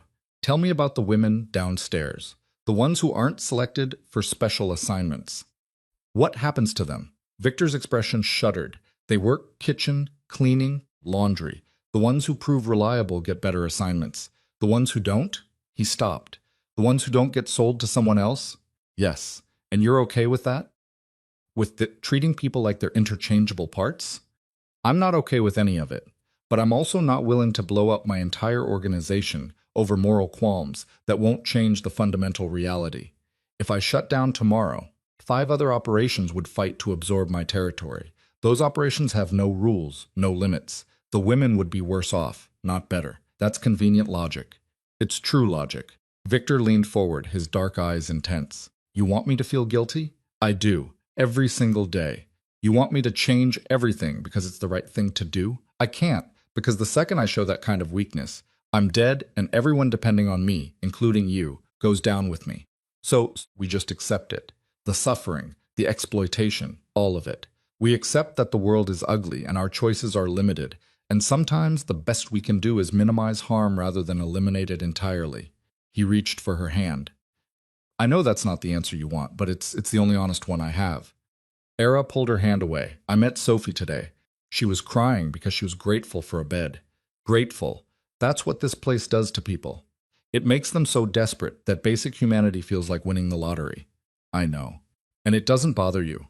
It bothers me every single day. But what bothers me more is the thought of what would happen to Sophie and women like her if someone without my limitations took control. At least here, they're not being beaten for sport. They're not being killed when they're no longer useful. They have a chance at survival. That's a pretty low bar for measuring success. Welcome to my world, where the bars are always low, and the victories are measured in degrees of suffering rather than actual happiness. They didn't make love that night, didn't kiss, just sat on opposite ends of the couch, the space between them feeling like a chasm. Neither knew how to cross. When dawn came and the transformation began, Ara almost left. She almost walked out and requested reassignment and let Victor face the change alone. But at the last second, she stayed, because beneath the crime lord and the impossible circumstances and all the moral complexities she couldn't reconcile, he was still the man who had called her extraordinary, who had made her feel seen for the first time in years. That had to count for something. The shadow creature emerged from the transformation and immediately turned away, hunching its shoulders like it expected her to be gone. When Era touched its arm, his arm, the creature flinched. I'm still here, she said quietly. The creature made a sound like a question, because I don't know how not to be, even when I should, even when it would be smarter to leave. They sat together until Victor emerged human and exhausted, neither of them speaking, both of them aware that something had shifted between them. Not broken, exactly, just complicated in ways that felt impossible to untangle. The third crack appeared 2 weeks later, and it was the one that changed everything. Era had been granted permission to walk in the mansion's gardens during daylight hours, a privilege Victor had arranged after she had mentioned missing the sun. She was sitting on a stone bench near a fountain, reading and soaking in the weak November light when she heard voices approaching. Incredibly stupid idea. You realize that, right? I realize you're being dramatic. The Volkov situation has been brewing for months. We need to show strength. Era recognized the second voice as Victor's, though it held none of the warmth she was used to. This was Victor the crime lord. Cool and calculating. Showing strength doesn't require throwing a gala and inviting half the city's criminal elite. That is showing off.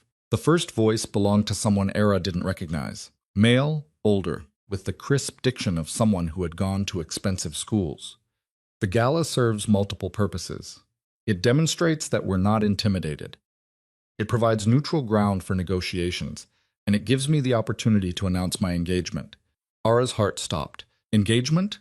The older man sounded as shocked as Ara felt. To who? Catherine Volkov, Gregor's daughter. It's a strategic alliance that solves several problems at once. You can't be serious. Catherine is beautiful, well-connected, and the key to securing a permanent truce with her father's organization. Yes, I'm aware of what she is. That's exactly why it works. The voices moved past Ara's bench, neither man noticing her sitting frozen among the carefully manicured hedges. She watched Victor walk by, impeccable in his suit, his posture perfect, every inch the powerful crime lord, and felt something crack open in her chest. He was getting married to someone else. Someone strategic and useful, and definitely not a broken waitress from Queens who couldn't give him children or connections or anything except stories in the dark. Era sat in the garden, long after the voices faded, staring at the fountain and trying to remember how to breathe. Of course he was getting married to someone appropriate. Of course, their midnight conversations and stolen kisses didn't mean he'd upend his entire life for her. She was a convenience, a comfort, maybe even genuine affection. But she wasn't the future. She had never been the future. She should have known better. She did know better. But somehow she had let herself believe anyway. When Anna came to collect her for the evening, Era's face must have given something away because the older woman's expression immediately filled with concern. What happened? When's the gala? The one where Victor announces his engagement. Anna's face fell. You heard about that? Is it true? Yes. It's been in the works for weeks. A strategic alliance with the Volkov family. I assumed Victor would tell you himself. Why would he? I'm just the entertainment. The woman who tells him stories so he doesn't completely lose his mind. That doesn't exactly come with disclosure rights about his personal life. Ara, so don't. Whatever you're about to say, just don't. Ara stood, brushing off her dress with hands that shook. When is it, the gala? Saturday night. 3 days from now. 3 days. 72 hours until Victor stood in front of Manhattan's criminal elite and promised himself to someone who actually mattered. I want to go, Ara heard herself say. Anna blinked. What? The gala. I want to attend. Can you arrange that? Absolutely not. You're not cleared for that kind of event, and even if you were, it would be incredibly dangerous. I don't care. I want to see it. I want to watch him do it. Ara met Anna's eyes. Please. You've been kind to me since I got here. Do this one thing. Anna studied her for a long moment. You'll regret it. Seeing him with her, watching him perform for the crowd, it's not going to give you the closure you think it will. Probably not, but I need to see it anyway. That evening, when the knock came to take Era to Victor's room, she didn't answer. She sat on her bed with the lights off, staring at the wall, and ignored the increasingly insistent knocking. Eventually, it stopped. She heard voices in the hallway, the mountain asking what he should do. Anna's response was too quiet to make out, then silence. Era waited for relief, for the satisfaction of denying Victor something he wanted. Instead, she just felt hollow. Around midnight, her door opened without knocking. Victor stood in the doorway, still in his suit, looking disheveled in a way she had never seen during daylight hours. You didn't come. No. Why? Era laughed. Sharp and ugly. Because I heard about your engagement. Because I realized I'm an idiot who forgot what I actually am to you. Because I needed to remember that this, she gestured between them, was never real. Just something to pass the time until you found someone actually worth keeping. Victor's face went carefully blank. You think Catherine means something to me? I think she means enough that you're marrying her. That seems pretty significant. It's a business arrangement, a strategic alliance. It has nothing to do with. He stopped. With what? With us. There is no us, Victor. There is you, the crime lord with a curse and an empire to maintain. And there's me, the broken woman you keep around for entertainment. Those two things don't add up to anything that survives outside this room. You don't believe that. I have to believe that, because the alternative is admitting I fell in love with someone who was never going to choose me, and I can't. Ara's voice cracked. I can't survive that again. I already did it once with Marcus. I won't do it again. Victor crossed the room in 3 strides, grabbing her shoulders. You think I want this marriage? You think I want to tie myself to a woman I barely know for the sake of territorial negotiations? The only reason I'm doing it is because refusing would destabilize everything. People would die. Ara, not metaphorically. They would actually die, including possibly you. So, you're doing it to protect me? How noble. I'm doing it because I don't have a choice. Because in my world, personal happiness is a luxury I can't afford, because he pulled her against him. His voice dropped to something raw and desperate, because even if I wanted to marry you instead, I couldn't. My organization would never accept it. The other families would see it as a weakness. We'd both end up dead before the honeymoon.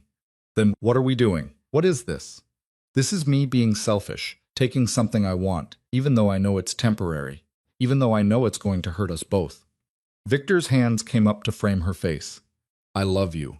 I know I have no right to. I know it doesn't change anything about the engagement or the gala or the future, but it's true anyway. You're the first person in a decade who has made me feel human, who has looked at both versions of me and not flinched. And I'm not strong enough to walk away from that. You love me, but you're marrying someone else. Yes, that's not enough, Victor. Love without action is just words.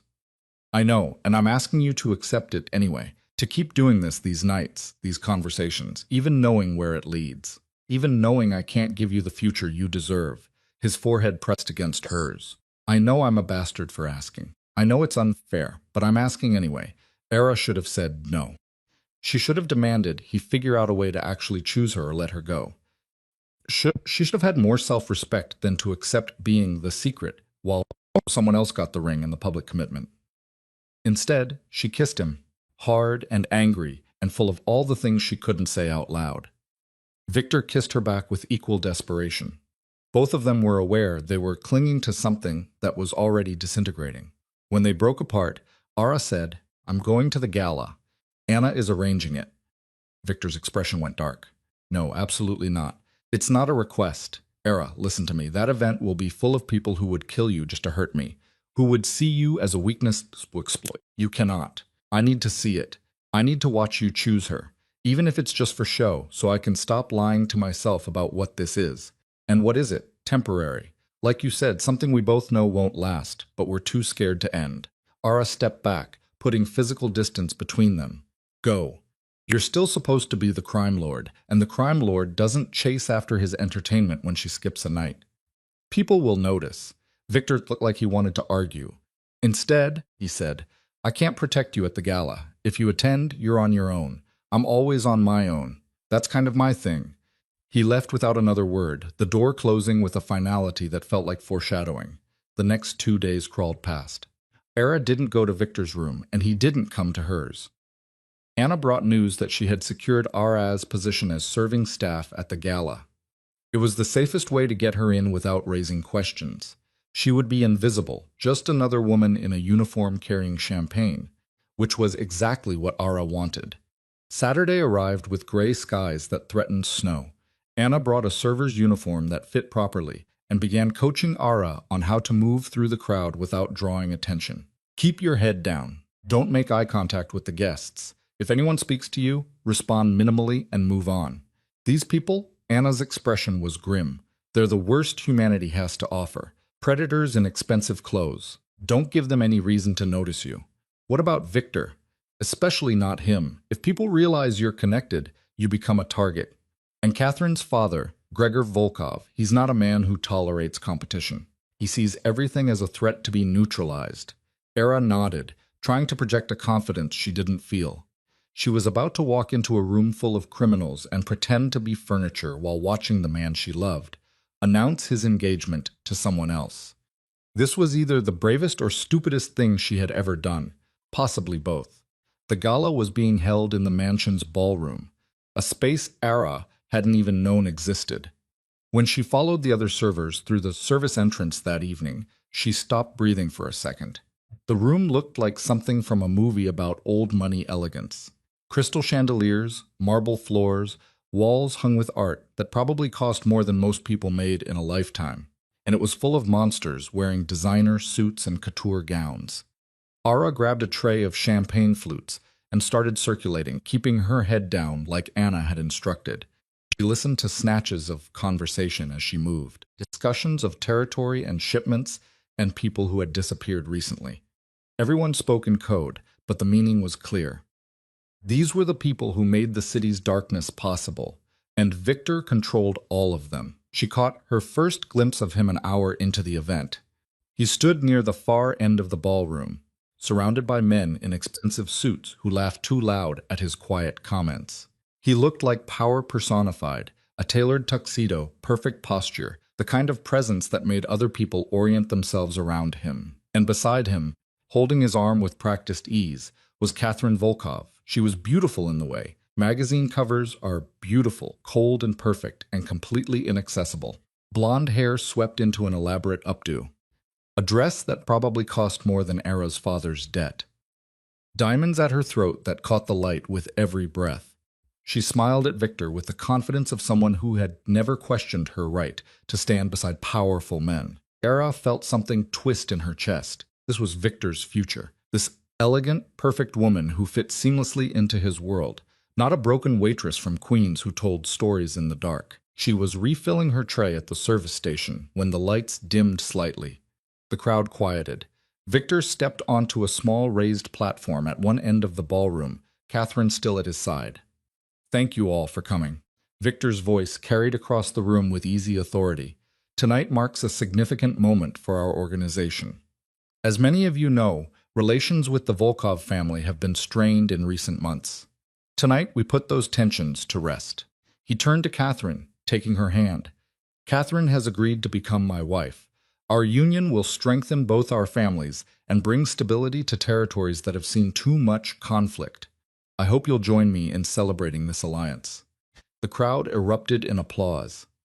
Ara watched Catherine lean in to kiss Victor's cheek, watched him smile in return with an expression that looked genuine enough to fool anyone who didn't know what his real smiles looked like. She watched and felt her heart crack cleanly in two. Then the front doors exploded inward. The wood splintered with a sound like bones breaking. Armed men poured through the ruined entrance. 6, 8, maybe 10 of them, all wearing black tactical gear and carrying weapons that looked military grade. The ballroom erupted into chaos instantly. Women screamed, men shouted. Champagne flutes shattered against marble as people dove for cover. Ara's tray hit the floor. She dropped behind a marble column, her heart trying to punch through her rib cage, watching the scene unfold with the detached clarity that sometimes comes with terror. Victor moved first. He shoved Catherine behind him and pulled a gun from somewhere inside his tuxedo jacket, smooth and practiced like he had done it 1,000 times before. 3 of his security team materialized from the crowd, weapons already drawn, forming a protective barrier around him. Nobody moved. One of the attackers, tall and scarred, with the dead eyes of someone who had stopped caring about consequences, raised his weapon. "This is a message from the Bratva. You don't negotiate with our operations. You don't interfere with our shipments, and you definitely don't." His words were cut off as one of Victor's security team put a bullet through his shoulder. Then all hell broke loose. Gunfire cracked through the air like thunder. Ara pressed herself against the column, making herself as small as possible, covering her head with her arms like that would somehow stop bullets. Around her, Manhattan's criminal elite scattered like roaches when the lights came on, diving under tables, crawling toward exits, trampling over each other in their desperation to escape. She caught glimpses of the fight through the chaos. Victor firing with calm precision, taking down one attacker, then another. His security team moving in coordinated patterns, protecting him and Catherine both. Gregor Volkov, a bull of a man with silver hair, roaring something in Russian and pulling his own weapon. Blood on the marble floors, spreading in dark pools that reflected the chandelier light. One of the attackers broke through Victor's defensive line. He was young, maybe 25, with wild eyes and shaking hands. He raised his weapon toward Victor's back, and Ara watched it happen in slow motion, the finger tightening on the trigger. Victor was completely unaware, focused on threats coming from the front. She didn't think, she just moved. Ara grabbed a champagne bottle from the floor and ran. Her server's uniform made her invisible. just another terrified woman in the chaos. The attacker didn't see her coming until she smashed the bottle across the back of his head. Glass shattered. He staggered, spinning toward her, and for one frozen second, Ara saw her own death in his eyes. Then Victor was there, putting 3 bullets in the man's chest before he could pull the trigger. The attacker dropped like a puppet with cut strings. Victor's head whipped toward Ara, his dark eyes going wide with recognition, and something that might have been terror. "What the hell are you doing? Here. Saving your life, apparently? Get down." Victor tackled her to the floor as bullets chewed through the space where her head had been. They hit the marble hard enough to knock the air from her lungs. Victor covered her body with his own, returning fire over her shoulder at targets she couldn't see. "Stay down," he hissed in her ear. "Don't move. Don't." A new sound cut through the gunfire. Not bullets. Something else. Something that made the hair on the back of Ara's neck stand up in primal recognition of wrongness. Victor went rigid above her. "No, no, no, no. What's wrong?" "The sun." Victor's voice cracked with panic. "It's setting. I thought we had more time." The gala was supposed to end before. Understanding hit Ara like cold water. Sunset. The transformation. And they were in a room full of witnesses who absolutely could not see what Victor became. "You need to leave," she said. "Now. Get somewhere private before. I can't." Victor's hands were already shaking, his breathing going ragged. "There's no time, and if I move, you're exposed." And another wave of attackers came through a side entrance. Victor fired until his gun clicked empty, then threw it aside and pulled a knife from somewhere. He killed a man with it. Quick and brutal and efficient, then another, his movements getting jerky and uncoordinated as the transformation started in earnest. Ara watched shadows begin gathering around him like living things. She watched his hands spasm and elongate, claws starting to push through his human fingernails. She watched the careful mask he always wore start cracking as the thing underneath fought its way to the surface. "Victor, I'm sorry." His voice was changing, getting rougher, layered with something that wasn't quite human. "I'm so sorry. You shouldn't have to see." The last of the attackers, 3 of them regrouping near the main entrance, raised their weapons toward Victor's exposed back. Ara saw it happening. She saw they had maybe 2 seconds before bullets ended everything, and she made a choice. She grabbed Victor's face in both hands and kissed him hard and desperate, and completely visible to the entire ballroom. "I love you," she said against his mouth. "Whatever happens, whatever you become, I love you." Victor's eyes, already starting to bleed to black, went wide. Ara. The transformation hit like a freight train. Victor's body convulsed, shadows exploding outward in a wave that knocked Ara backward. She hit the floor hard, her vision sparking, and when she looked up, the man she loved was gone. The creature that stood in his place was a nightmare made flesh. 7 feet of shadow and muscle and wrongness with claws that could disembowel a man and teeth that belonged in deep-sea trenches. It threw back its head and roared, a sound that shook the chandeliers and made every primitive instinct in Ara's brain scream, "Run." The ballroom went silent. Every person still conscious and alive froze, staring at the monster that had been Victor Calderon. Then Catherine Volkov started screaming. The creature's head swiveled toward her, those black eyes focusing, and Ara saw at the exact moment the remaining attackers realized they were no longer the most dangerous things in the room. They tried to run, tried to escape through the ruined entrance or the side doors or anywhere that wasn't here. The creature moved faster than anything that size should have been able to. It caught the first attacker before he made it 3 steps. Its claws tearing through tactical gear and flesh like they were tissue paper.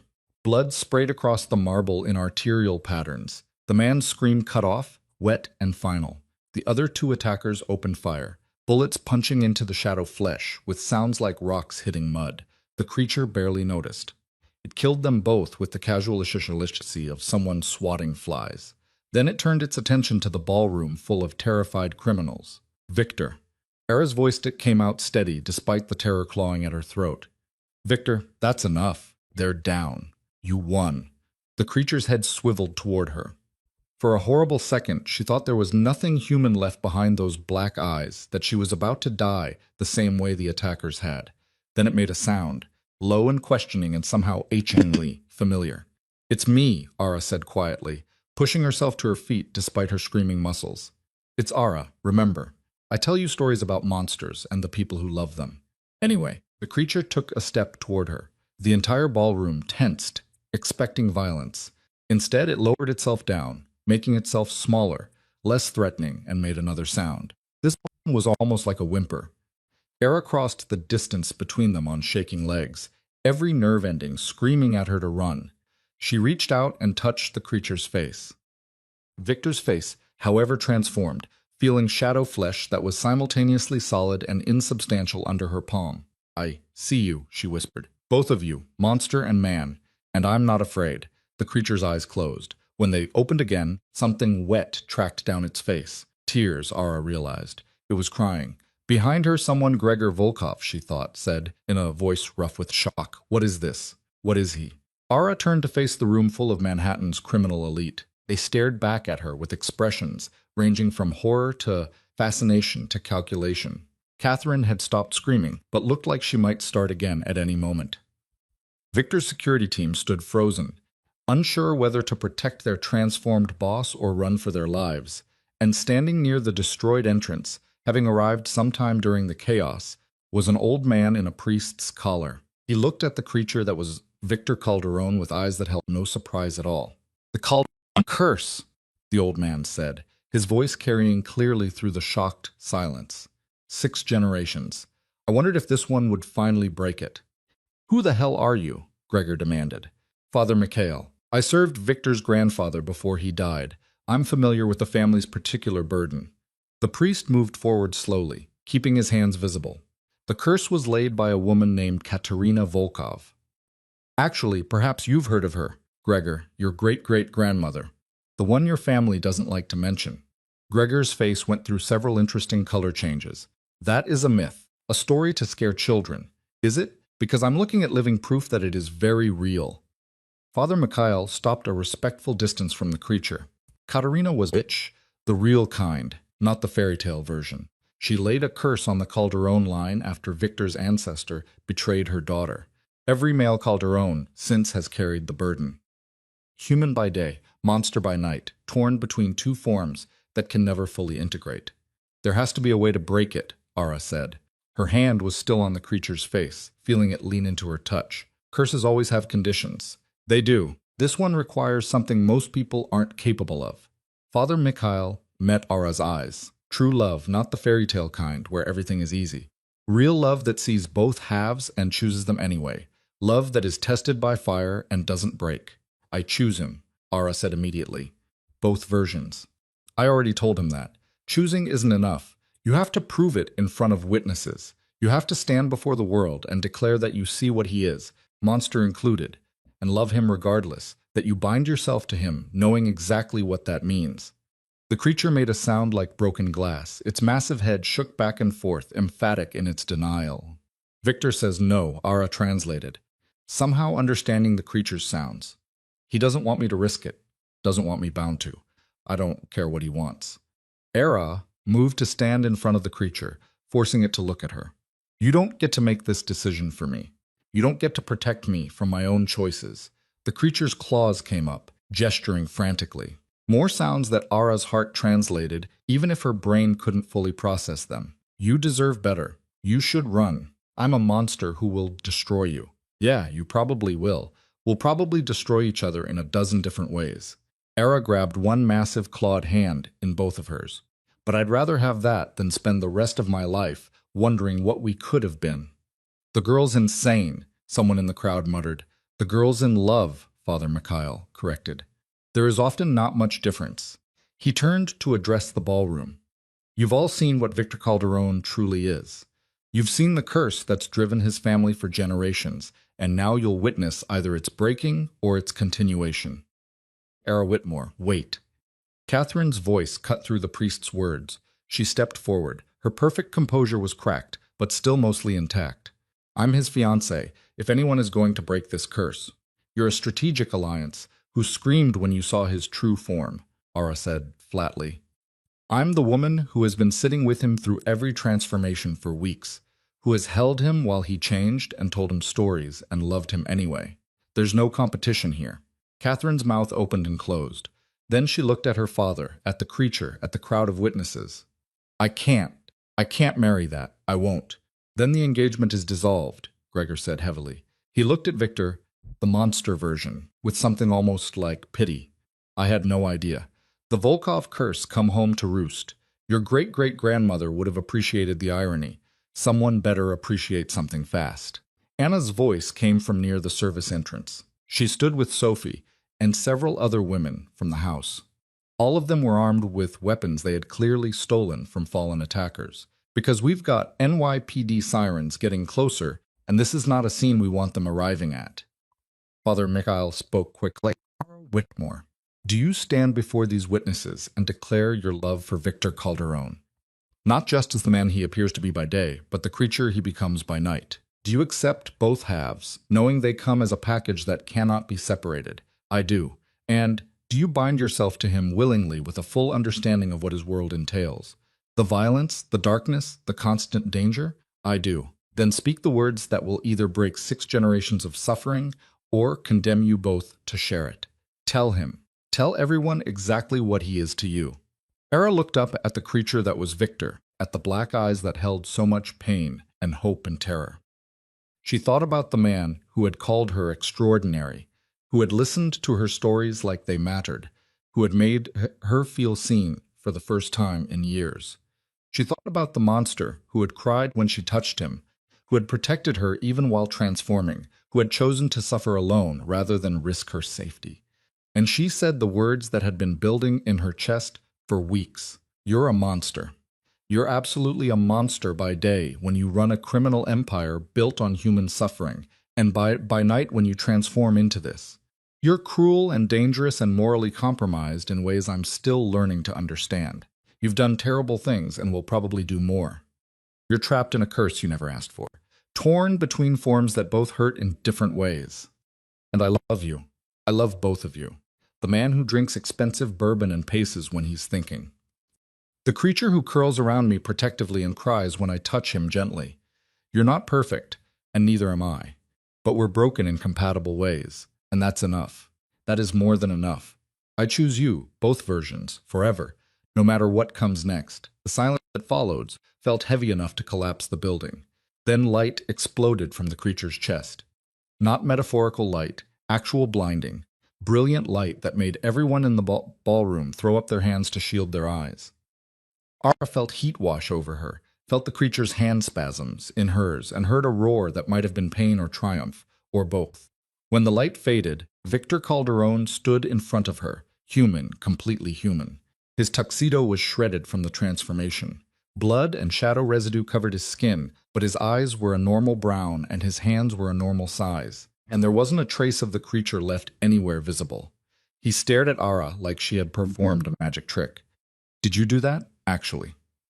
The curse is broken, Father Mikhail said, his voice thick with emotion. 6 generations finally broken by someone brave enough to see the whole truth and love it anyway. Victor grabbed Ara and kissed her like she was oxygen and he had been drowning. She kissed him back, tasting blood and shadows and something that might have been tears. She was aware they were doing this in front of a ballroom full of criminals and the woman who had been his fiancée 10 minutes ago. When they broke apart, Victor said, "You're insane. You realize that, right? You just bound yourself to the head of a criminal organization in front of everyone who matters in the underworld. There's no taking that back. I don't want to take it back. I can't offer you a normal life. I can't promise safety or simplicity or anything resembling conventional happiness. Good, because I'd be terrible at conventional anyway." Someone in the crowd, Era thought it might be Gregor, started laughing. Then others joined in. The sound built until the entire ballroom was filled with the slightly hysterical laughter of people who had just watched something impossible happen. "Well," Catherine said, smoothing her dress with shaking hands, "this is certainly the most memorable engagement party I've ever attended, even if it's not my engagement anymore. I'll compensate your family for the dissolved alliance," Victor said, his arms still wrapped around Ara. "Name the terms." "Actually," Gregor stepped forward, his expression calculating, "I think this works better. A curse broken is more powerful than a simple science. The other families will think twice before moving against someone who can accomplish the impossible." He extended his hand to Victor. "The Volkovs and the Calderons remain allied, just through mutual respect rather than marriage. Victor shook his hand, still looking slightly dazed. I appreciate that. Plus, your girl has excellent instincts. She saved your life tonight. That's worth more than a strategic marriage. Gregor turned to Ara. You ever decide you want to work in this business for real? I'll pay you double whatever he does. She's not working for anyone, Victor said flatly. She is. What am I exactly? Yours, Ara said simply. If you'll have me. That's not even a question. Victor pulled her closer, lowering his voice so only she could hear. But you need to understand what you just signed up for. My world is violence and darkness. People will try to hurt you to get to me. You'll be a target for the rest of your life. And I can't guarantee I won't fall back into some version of being a monster. Curse or no curse. This isn't a fairy tale ending. I know. I'm good with that. You shouldn't be good with that. You should be demanding better. Yeah, well, I've learned that better is subjective. And right now she gestured between them at the ballroom full of chaos at the impossible thing they had just accomplished. This feels pretty damn good. The sirens were getting louder. Anna appeared at Victor's elbow. We need to clear out now. My people are scrubbing the security footage, but we've got maybe 5 minutes before the NYPD arrives. Victor nodded suddenly. All business. Get everyone out through the service exits. Make sure the bodies are accounted for. The attackers were Bratva. We'll send them back as a message. Gregor, you and your people are good to handle the authorities. We've got our story straight. Attempted robbery. Your security team defended the guests. The perpetrators fled. Standard narrative. Gregor was already moving toward the exit. Catherine and his security team were following. Calderon, congratulations on breaking your curse. Try not to do anything else impossible tonight. My heart can't take it. The ballroom emptied rapidly, criminals and witnesses scattering like they had never been there. Within minutes, only Victor, Anna, and the priest remained among the bodies and broken glass. You should go too, Victor said to Father Mikhail, before the police arrive and start asking uncomfortable questions about why a priest was at a criminal's engagement party. I'll go. But first, the old man reached into his robe and pulled out a small leather book, pressing it into Victor's hands. This belonged to your grandfather. It has information about the curse, about Katerina Volkov, about your family's history. He wanted you to have it if the curse ever broke. I've been carrying it for 15 years, waiting. Victor took the book with hands that weren't quite steady. Thank you for coming, for bearing witness to love winning for once. Father Mikhail smiled. It's rare in this world, worth celebrating. He turned to Ara. You're either the bravest woman I've ever met or the most foolish. Possibly both. Everyone keeps saying that. I'm starting to think it's my defining characteristic. The priest laughed and left through the service entrance, his robe swishing against the marble floors. Anna checked her watch. 3 minutes. Victor, you need to change clothes. Ara, you're coming with me. We need to get you somewhere where the police won't find you. Wait, where am I going? Ara asked as Anna grabbed her arm. To Victor's private rooms. The real ones, not the ones he uses for business. You're not sleeping in the third-floor guest quarters anymore. Not after what you just did.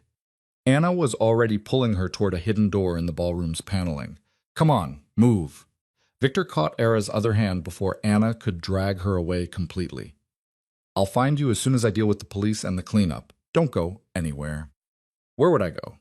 I just publicly declared my love for you in front of Manhattan's entire criminal elite. I'm kind of committed at this point. He kissed her again, quick and fierce.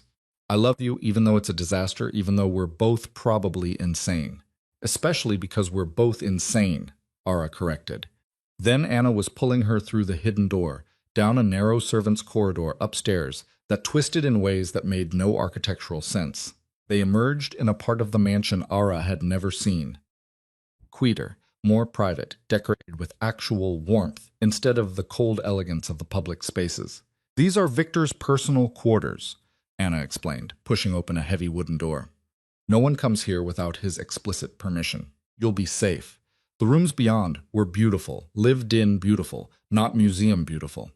Books everywhere, a half-finished chess game on a side table. Artwork that looked chosen for personal meaning rather than investment value. It felt like Victor in a way the rest of the mansion never had. Get some sleep, Anna said, or try to. It's been a hell of a night.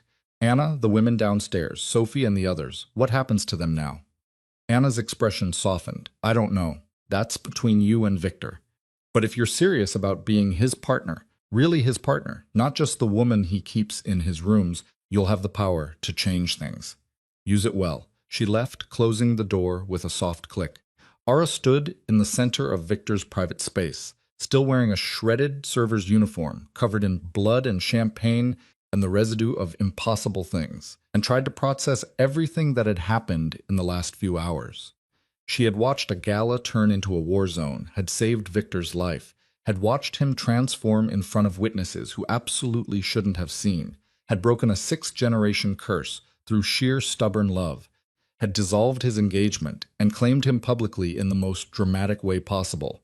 She should be terrified, should be questioning every choice that led to this moment. Instead, she felt strangely calm, settled almost, like pieces of herself that had been scattered were finally clicking into place. A shower presented itself as a good next step. Ara found the bathroom, marble and brass, and somehow still masculine, and stood underwater hot enough to hurt, washing away the night's evidence. She found one of Victor's shirts in a closet and put it on, the fabric hanging to her knees, smelling like him. Then she curled up in his bed and waited. Victor found her there maybe an hour later. He looked exhausted, still wearing the ruined tuxedo, dried blood in his hair, but his eyes were clear and human and full of something that made Ara's chest ache. The police are gone. The bodies are handled. The story is contained. He sat on the edge of the bed, reaching out to touch her face like he needed to confirm she was real. Gregor is already spreading the word about what happened. By morning, every family in the city will know the Calderon curse is broken and that you're the one who did it. Is that good or bad? Both. You're protected now. Anyone who hurts you knows they're starting a war with me and the Volkovs both. But you're also a target. People will want to use you to get to me, to test whether breaking the curse made me weaker or stronger. And did it make you weaker? Victor was quiet for a long moment. I don't know yet. The curse was part of me for so long. I'm not sure who I am without it. But I know I feel more human than I have in years. That has to count for something. Come here. Ara pulled him down beside her, wrapping herself around him, despite the dried blood and torn fabric. We'll figure it out together. You keep saying that. Together. Like it's simple. It is simple. Not easy, but simple. She kissed his jaw, his throat. The pulse point that beats steady and human.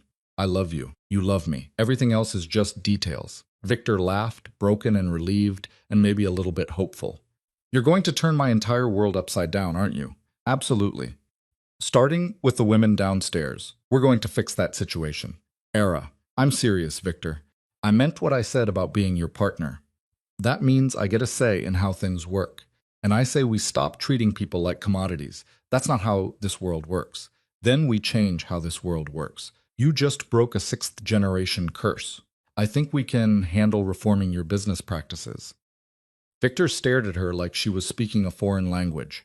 Then he started laughing. Real laughter, the kind she had only heard a few times before. You're absolutely insane. Yeah, we've established that. Are you in or not? He pulled her closer, burying his face in her hair. I'm in for all of it. The insanity, the reforms, the impossible task of being better than what I was raised to be. All of it. They stayed like that, as night deepened outside the windows. Two broken people choosing each other, despite every rational reason not to. Somewhere in the mansion, the cleanup continued. Somewhere in the city, word was spreading about the impossible thing that had happened at Victor Calderon's engagement party. Somewhere people were already planning how to exploit or attack or capitalize on the night's events. But in Victor's private rooms, for a few stolen hours, none of that mattered. There was just Ara and Victor and the quiet certainty that they had found something worth fighting for. Even if that fight would probably destroy them both in the end, even if they were trading one kind of curse for another, even if happy endings were for other people and all they got was survival in each other. It was enough for now, for tonight, for this moment. It was more than enough.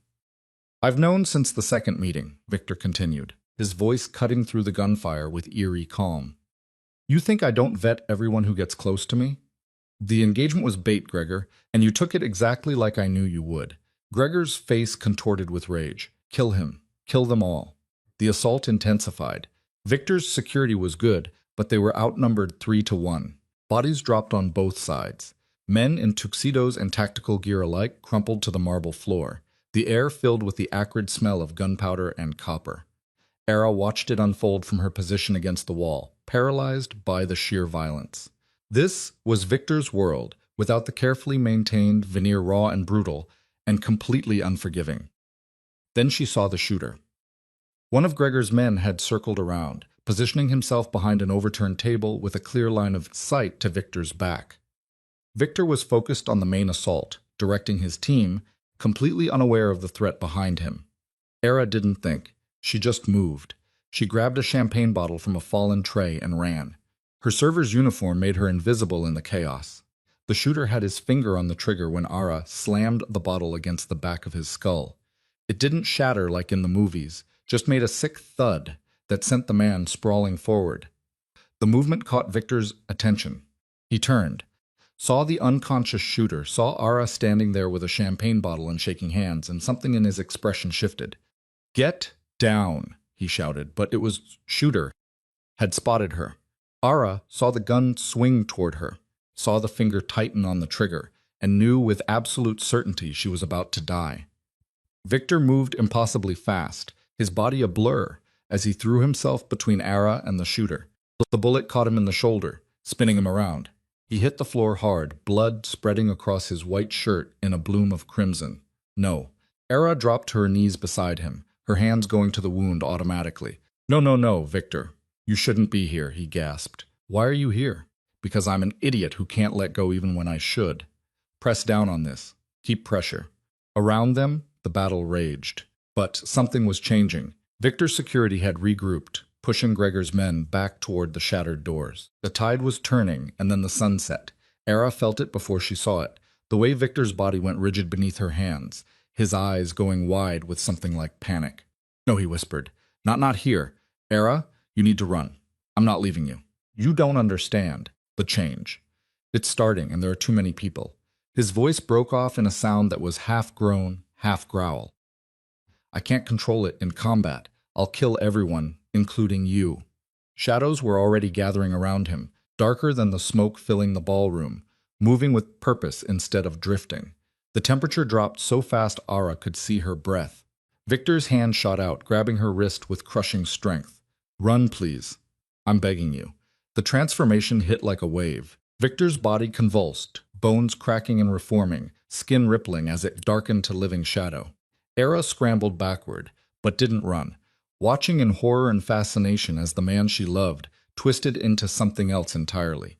The shadow creature that emerged was different from the one she had seen in their private room. This one was larger, more aggressive, its black eyes burning with an intelligence that felt predatory rather than protective.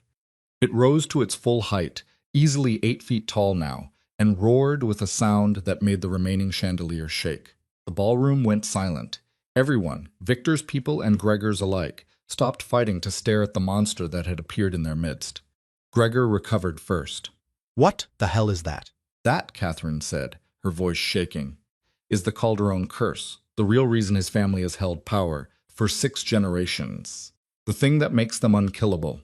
The creature's head swung toward Gregor, its lips pulling back from too many teeth. It took a step forward, and Gregor's men opened fire. Bullets punched through the shadow flesh and came out the other side, doing no damage. Era could see the creature just kept coming, moving with terrifying speed. It caught the first shooter by the throat, lifting him off the ground one-handed. The man's scream cut off with a wet crunch. The creature dropped the body and moved to the next target, shadow claws tearing through tactical vests like tissue paper. Gregor's assault team broke. They ran for the shattered doors, trampling over each other in their panic to escape. Gregor himself was backing away, his gun hanging, forgotten in his hand, his face gray with terror. The creature stalked toward him with deliberate intent. This wasn't mindless violence. This was an execution. "Victor, stop." Era's voice cut through the chaos. "Don't kill him. You're not a mindless monster. I know you're still in there." The creature paused, its head tilting toward her, those black eyes fixed on Era with an intensity that should have been terrifying. Maybe it was terrifying. But she stood her ground. "I've seen you like this before," she said, walking slowly toward the creature, even as every survival instinct screamed at her to run. "I've sat with you, talked to you. You've never hurt me." Don't start now by becoming exactly what they all think you are. The creature's claws flexed. Shadow roiled around its form like living smoke. Behind it, Gregor was crawling toward the exit, forgotten for the moment. Please, Era said. Close enough now to touch it. I know you're in there. I know you can hear me. Don't let the curse win. Don't let it turn you into something you're not. The creature's hand shot out, and for a second, Ara thought she had miscalculated. That the thing wearing Victor's consciousness was too far gone to recognize her. Then those massive claws cupped her face with impossible gentleness, and the creature made a sound that was almost like a sob.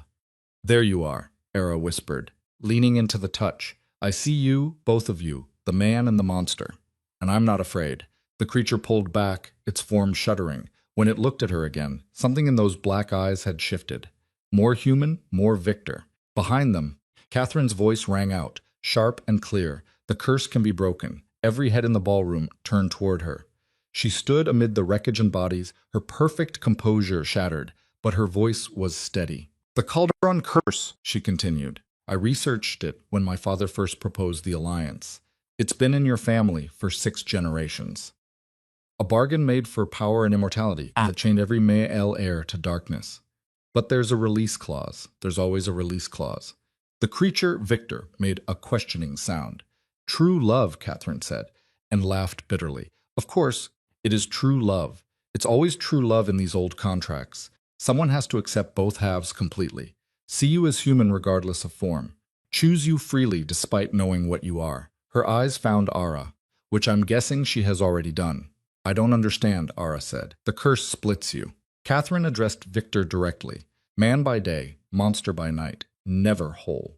But if someone loves both versions, really loves them, not just tolerates them, the split heals. You become one being instead of 2 warring halves. How do you know this? Victor's voice came from the creature's mouth, distorted but recognizable. Because my family has been trying to figure out how to kill you for 3 generations. We found the original contract in old archives. The Cursemaker built in a failsafe, because even demonic bargains have rules. Catherine's expression was unreadable. I was supposed to marry you. Get close enough to learn if the rumors about the curse were true, then help my father destroy you. But you knew that from the start. Yes, and you were going to use me to draw him out. Let him think he had the upper hand, then crush him publicly. Yes, except you didn't count on her. Catherine gestured to Ara, the broken waitress from Queens who somehow did what 6 generations of Calderons couldn't manage. She broke your curse just by giving a damn. I haven't broken anything, Ara protested. He's still, she gestured at the shadow creature, because he hasn't accepted it yet. Because he has spent his whole life believing he's 2 separate things. The man who is worth saving and the monster that deserves to be trapped. But if he accepts that they're both him, both equally real, both equally deserving of love. Catherine stopped. Well, the contract says the curse shatters. The creature stood frozen, processing. Around the ballroom, the remaining guests and security personnel watched in silence. This had stopped being a gang war and had become something else entirely. Something stranger and more significant. Era. Victor's voice was still distorted but growing clearer. You don't have to do this. The curse doesn't just break. It has consequences. The power I have, the control, it all comes from the darkness. Without it, I'm just human, Ara finished. You'd be just human, mortal and vulnerable and ordinary. Is that what scares you? The creature flinched. You've been hiding behind the curse for so long, using it as an excuse for why you can't have normal things, love, connection, actual happiness. But the truth is, you're just afraid. Afraid that without the monster, you're not special, not worthy, not enough. And if I'm not? The question came out raw. If I break the curse and you realize I'm nothing without it, then I'll love you anyway, because that's what love is. It's not about power or curses or being special. It's about choosing someone despite their flaws, because of their flaws, knowing they're just as broken and scared as you are, and deciding that's okay. Era stepped closer, placing both hands on the creature's chest where a human heart would be. I was married to a man who left me because I couldn't give him the fantasy family he wanted, who measured my worth by my ability to perform one biological function. And I spent years believing he was right, that I was less than, worthless. You're not. I know that now. Because you taught me. You looked at me, really looked, and saw someone worth listening to, worth protecting, worth loving. Not despite being broken, but because being broken meant I understood what it felt like. The creature's form shuddered. Shadows rippled and contracted. So here's what I'm saying, Ara continued. I choose you. Both versions, the crime lord and the monster and whatever you are without the curse. I choose the man who threatened to gut people for crossing his ethical lines. I choose the creature who cried when I stayed through the transformation. I choose all of it, all of you, completely. Even knowing what I've done, what I am. I know exactly what you are. A man who maintains a criminal empire built on exploitation, who sells people and moves drugs and profits from suffering, who has also created rules to minimize harm and protected women from worse fates and struggled every single day with the weight of impossible choices. Ara's voice cracked. You're not good, but you're not pure evil either. You're complicated and flawed, and trying your best in a situation that doesn't have right answers. And I love you anyway. The creature's claws came up to cover her hands. I love you too. Both the man and the monster love you more than anything else in this broken world. Then let it go. Let the curse whole instead of the divide. Trust that you're enough without it. What if I'm not? Then we'll figure it out together. That's what love means. We stopped doing this alone. The creature closed its black eyes. When it spoke, Victor's voice came through clear and strong. I accept it. All of it. The darkness and the light, the man I pretend to be during the day, and the monster I actually am at night. It's all me, it's all real, and she loves it anyway. I accept that. I accept myself. The change was instantaneous and catastrophic. Light exploded from the creature's form. Not warm golden light, but cold, piercing white that turned the ballroom into a photographic negative. Ara stumbled backward, shielding her eyes as the light grew brighter and brighter until it felt like staring into the sun. Then it collapsed inward, sucking back into the creature's body in a rush of displaced air that knocked everyone off their feet. When Ara's vision cleared, Victor stood where the creature had been. Just Victor, human and whole, wearing the remains of his tuxedo, blood still staining his shoulder from the bullet wound. But his eyes were different, still dark brown, but somehow clearer, like he was seeing the world in focus for the first time. It's gone, he said, his voice filled with wonder and terror. I can feel it. The curse, the darkness, the split. It's completely gone. How do you feel? Ara asked. Terrified, relieved. Human in a way I haven't been since I was a child, like I'm fully present instead of fighting myself every second. He looked at his hands, turning them over. I don't know how to be just one thing instead of two. You'll learn. We both will. Victor pulled her against him, burying his face in her hair. I don't deserve you. Nobody deserves anybody. We just choose each other and hope it's enough. They stayed like that while the ballroom slowly came back to life around them. Catherine had disappeared, likely slipping away while everyone's attention was on the transformation. Her father's men were either dead or had fled. The guests who remained looked shell-shocked, processing what they had just witnessed. Anna appeared from somewhere, her practical nature kicking in immediately. We need to get that shoulder treated and clear the bodies and figure out what to tell the authorities when they show up asking about gunfire in an Upper East Side mansion. Let them come, Victor said. I'm done hiding. You're also done being unkillable, Anna pointed out. That bullet in your shoulder, it would have healed overnight before. Now you're just a man who needs actual medical attention. The words settled over the room like snow. Victor Calderone, Manhattan's most feared crime lord, the unkillable monster who had controlled the underworld for a decade, was mortal now, vulnerable, human. His empire would eat him alive. Over the next 3 days, that's exactly what almost happened. Word spread through the criminal underground that Victor had lost his curse, that he was just a man now instead of something other. Rivals started circling immediately, old enemies and ambitious subordinates alike, all sensing weakness. Victor's security team was loyal, but loyalty went so far when the person you were protecting could actually die. Now his organization started fracturing as key players calculated their odds of taking over versus staying under his command. Through it all, Victor refused to hide. He walked through his empire with his head high. Ara was at his side and he dared anyone to make a move. You realize this is insane? Ara said after the 5th tense meeting, where underbosses tested whether Victor would back down without his monster to enforce his will. Probably. But I'm not going back. Not to the curse. Not to being split in half. Not to any of it. Victor poured bourbon into 2 glasses, If I lose everything because of it, at least I'll lose it as a whole person. What about the women downstairs, Sophie and the others? What happens to them if your organization collapses? Victor's jaw clenched. I've been thinking about that, about a lot of things, actually. Without the curse driving me, some of what I've done feels, he stopped, searching for words, less necessary, more like choices I made because I could, not because I had to. What are you saying? I'm saying maybe it's time to change, not all at once, that would destabilize everything and people would die. But gradually find legitimate businesses for the illegitimate operations. Release the women who want to leave. Actually become the person you seem to think I can be.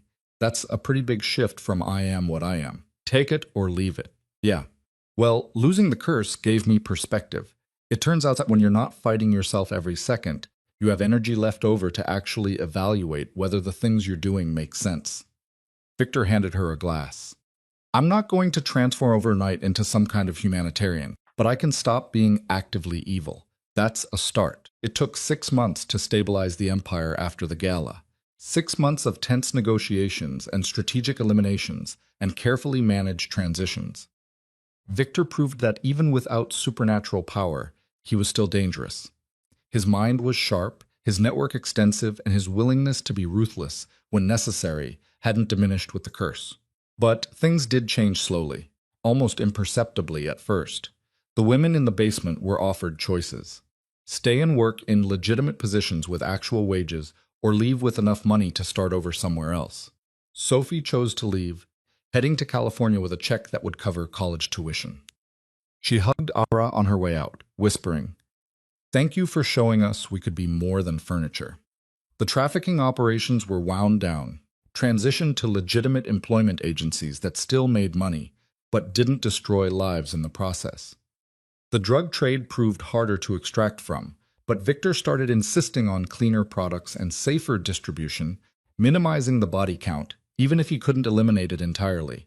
And Era stayed through all of it. She moved out of the room that had been her prison, and into Victor's actual quarters, a suite that took up half the mansion's top floor. They navigated learning to be together without the structure of their nightly storytelling sessions, figuring out what their relationship looked like in daylight. It wasn't easy. Victor struggled with being mortal, with the loss of power that had defined him for decades. Era struggled with the guilt of loving someone who still profited from darkness, even if he was trying to minimize it. They fought viciously and made up desperately, and slowly built something that looked almost like a real partnership. 8 months after the gala, Victor called Ara into his study. He looked nervous in a way she rarely saw anymore, his fingers tapping against his desk in an anxious rhythm. "I need to tell you something," he said, "and I need you to listen to the whole thing before you respond." "Okay, I'm stepping down from running the organization. I'm handing control to Marcus Volkov, Gregor's nephew, who's actually a decent guy who wants to legitimize the family business. I've verified his intentions, set up oversight, made sure the protections we've built will stay in place." Era sat down slowly. "Why? Because I can't keep doing this, running an empire, even a changing one, while trying to build an actual life with you. The two things pull in opposite directions, and I'm choosing you, Victor. I know what you're going to say, that I don't have to give up everything, that we can make it work, but I don't want to make it work. I want to actually be present. I want to wake up in the morning without calculating whether someone's going to try to kill me that day. I want," he stopped, his voice rough, "I want to be boring with you, domestic, normal." "You'll hate it," Ara said. "Within a month you'll be climbing the walls from boredom. Maybe, probably. But at least I'll be climbing those walls as myself instead of as the role everyone expects me to play. What will you do?" "I don't know. Figure it out as I go. Maybe that is the point. Actually choosing my life instead of inheriting it or being forced into it by a curse." Victor came around the desk, kneeling in front of her chair. "But I know I want to do it with you if you'll have me." He pulled out a ring, not the massive diamond he had given Catherine for show, but something simpler. A band of twisted gold with a single small stone that caught the light. "This isn't strategic," Victor said. "It's not about alliances or appearances or what makes sense for business. This is me asking you to build a life together. Boring, domestic, probably messy. Will you marry me?" Era looked at the ring, at Victor's face, At the man who had gone from crime lord to cursed creature, to just himself flawed and trying, and offering her the most ordinary thing in the world, a future. Yes, she said, but on one condition. Anything. We do something with all this money you've accumulated. Something that actually helps people instead of just minimizing harm. A foundation, maybe, for women leaving bad situations, for families crushed by debt they can't pay. Victor laughed, the sound lighter than she had ever heard it. You want to turn blood money into charity? I want to make something good out of all the ugly we've lived through, both of us. Is that too much to ask? No, it's perfect. You're perfect. I'm really not. I'm broken and complicated and probably making a huge mistake marrying a former crime lord. Good thing I'm broken and complicated, too. We match. They were married a month later in a small ceremony that would have been unremarkable except for the guest list. Anna served as a witness, looking proud in a way that made Era's chest ache. Riley came from NYU, crying through the whole ceremony and whispering to Era afterward that she had known her sister would find something better than their father's disappointment. Thomas Whitmore didn't attend. Era had sent him an invitation anyway, not because she wanted him there, but because not sending one felt like letting him win. He never responded. 6 months later, she heard through Anna that he had died. Liver failure from drinking himself into oblivion after losing his last cent at a poker table in Atlantic City. Era felt nothing when she heard the news, not grief or relief or vindication, just nothing. The man who had sold her had stopped mattering somewhere along the way. The foundation launched a year after the wedding. They called it Second Chances, which was on the nose but accurate.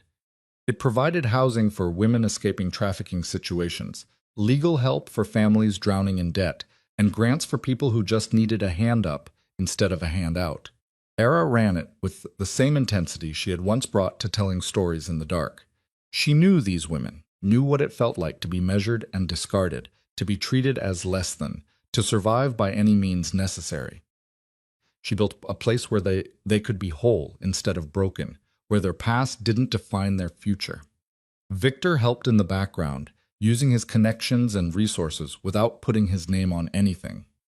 He seemed content with that, being support instead of the center, building something good instead of just maintaining something less evil than it could be.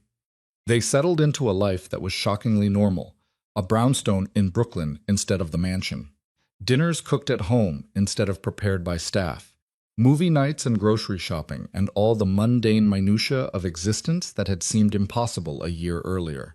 And at night, when Ara curled against Victor in their too small bed, she sometimes thought about the shadow creature that used to consume him, about the curse that had defined 6 generations, about the impossible journey, from that first terrified night in the darkened room, to here. Do you miss it?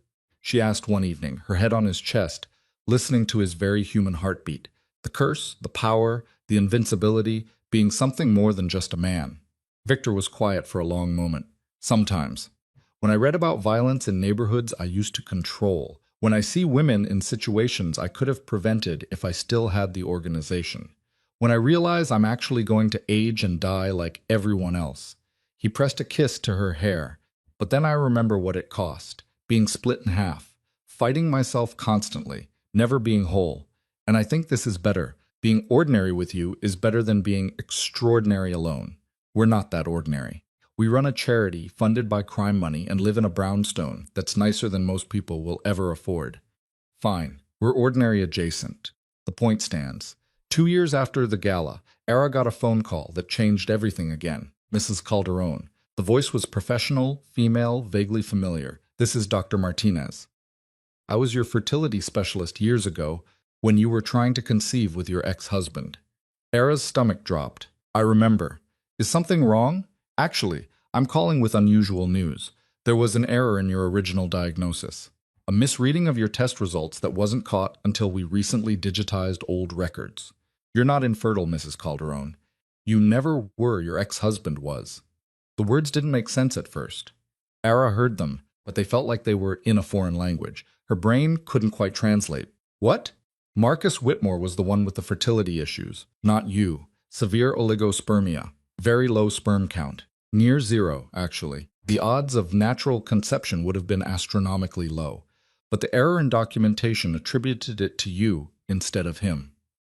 Dr. Martinez's voice was professionally apologetic. I'm calling because we're contacting all patients affected by this record's error. We're prepared to offer compensation for any damages. Era hung up. She sat on the couch in their living room, staring at the wall, processing.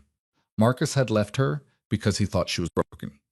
He had made her believe she was defective, worthless, unable to fulfill her basic biological purpose.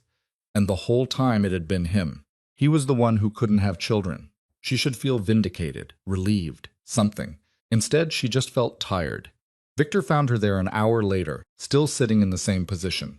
He didn't ask what was wrong, just sat beside her and waited. I'm not infertile, Ara said finally. I never was. The doctor screwed up the records. Marcus was the one who couldn't have kids. Victor absorbed that. How do you feel about it? I don't know. Angry that he made me believe I was broken when he was the one with the problem. Sad that I wasted years thinking I was worthless because of a medical error.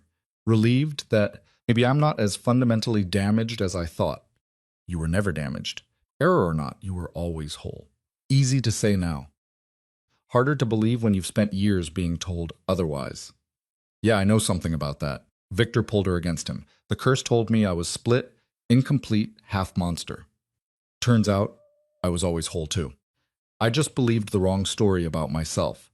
They sat together as the afternoon faded to evening, processing the weird ways life could circle back on itself. How the thing you thought defined you could turn out to be a lie. How you could build a whole identity around brokenness, only to discover you were never broken at all. Do you want kids? Victor asked eventually. Now that you know it's possible. Ara thought about it. She really thought, instead of dismissing the question like she had learned to do over the years, maybe someday. Not to prove anything or because I'm supposed to, but because it might be nice building something together that's just ours. Okay, that's it. No grand declarations about wanting a family or not wanting to disrupt our life. We'll figure it out, same way we figured out everything else, together and messy and probably imperfectly. Victor kissed her temple. That's the nice thing about not having a curse defining your future. You get to actually choose. 3 months later, Ara took a pregnancy test on a whim. The positive result felt surreal, like something that happened to other people, not broken waitresses from Queens who had been deemed worthless.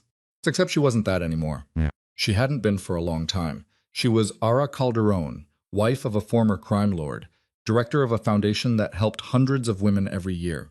A whole person who had survived being sold, falling in love with a monster, and discovering that wholeness had been inside her all along. The baby arrived on a Tuesday morning in March, screaming indignantly at being thrust into the world. She was small and red and completely perfect in the way that new humans are. Victor held her with the careful terror of someone who had never expected to have something so fragile depend on him. She looks like you, he said, his voice rough with emotion. She looks like an angry potato. All babies do. An angry potato who is going to grow up knowing she is wanted, knowing she is enough exactly as she is, never questioning her worth. Era watched her husband, the man who had been a crime lord and a monster, and was now just a father holding his daughter, and felt something settle in her chest. Not happily ever after. Life was too complicated for that, but something close. They named her Hope, which was on the nose, and probably setting her up for a lifetime of eye-rolling. But it felt right. She was proof that people could change, that curses could be broken, that love could exist in the wreckage of impossible situations and build something new. Riley visited from grad school, crying happy tears and demanding to be the favorite aunt. Anna brought gifts and advice and looked at Era with something like maternal pride. Even some of the women from Second Chances came by, bringing clothes and toys and stories about how the foundation had changed their lives. Victor's old organization sent a baby gift, too, an obscenely expensive bassinet from Marcus Volkov, with a note that said, "To new beginnings and better legacies." Victor laughed when he read it, the sound lighter than Ara had ever heard. "We actually did it," he said that night, both of them exhausted, as Hope screamed through her third diaper change of the hour. "We built something good out of all the ugly. We're still building it. This doesn't erase what came before. No. But it proves what comes before doesn't have to define what comes after." Years passed. Hope grew into a stubborn, brilliant child who asked too many questions and took no prisoners. The foundation expanded, helping more women every year, doing the work of turning pain into purpose. Victor stayed mortal and ordinary, and seemed genuinely content with both. And sometimes late at night, when the house was quiet, Ara thought about that first terrifying evening when she had been dragged to a mansion and offered to a mysterious guest. How she had believed herself worthless, damaged, broken, beyond repair.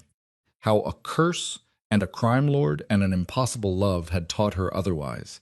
She would never thank her father for selling her, would never forgive him for it, but she couldn't quite regret it either, because it had led here, to a life she could never have imagined, to a wholeness she hadn't known was possible, to a man who had been split between human and monster and learned to be both simultaneously, who had chosen love over power and ordinariness over invincibility and her over everything else, to a daughter who would grow up knowing her worth was inherent, not conditional, who would never be measured and found wanting, because her parents understood that wholeness came from within, not from meeting someone else's requirements. To a foundation built on blood money that was slowly, imperfectly washing that blood away by helping others find their own paths to freedom. It wasn't a fairy tale ending. There was no magic that fixed everything, no curse breaking that made the world perfect. Just two broken people who had chosen each other and built something better than either had been alone. And in the end, that was enough. More than enough. It was everything.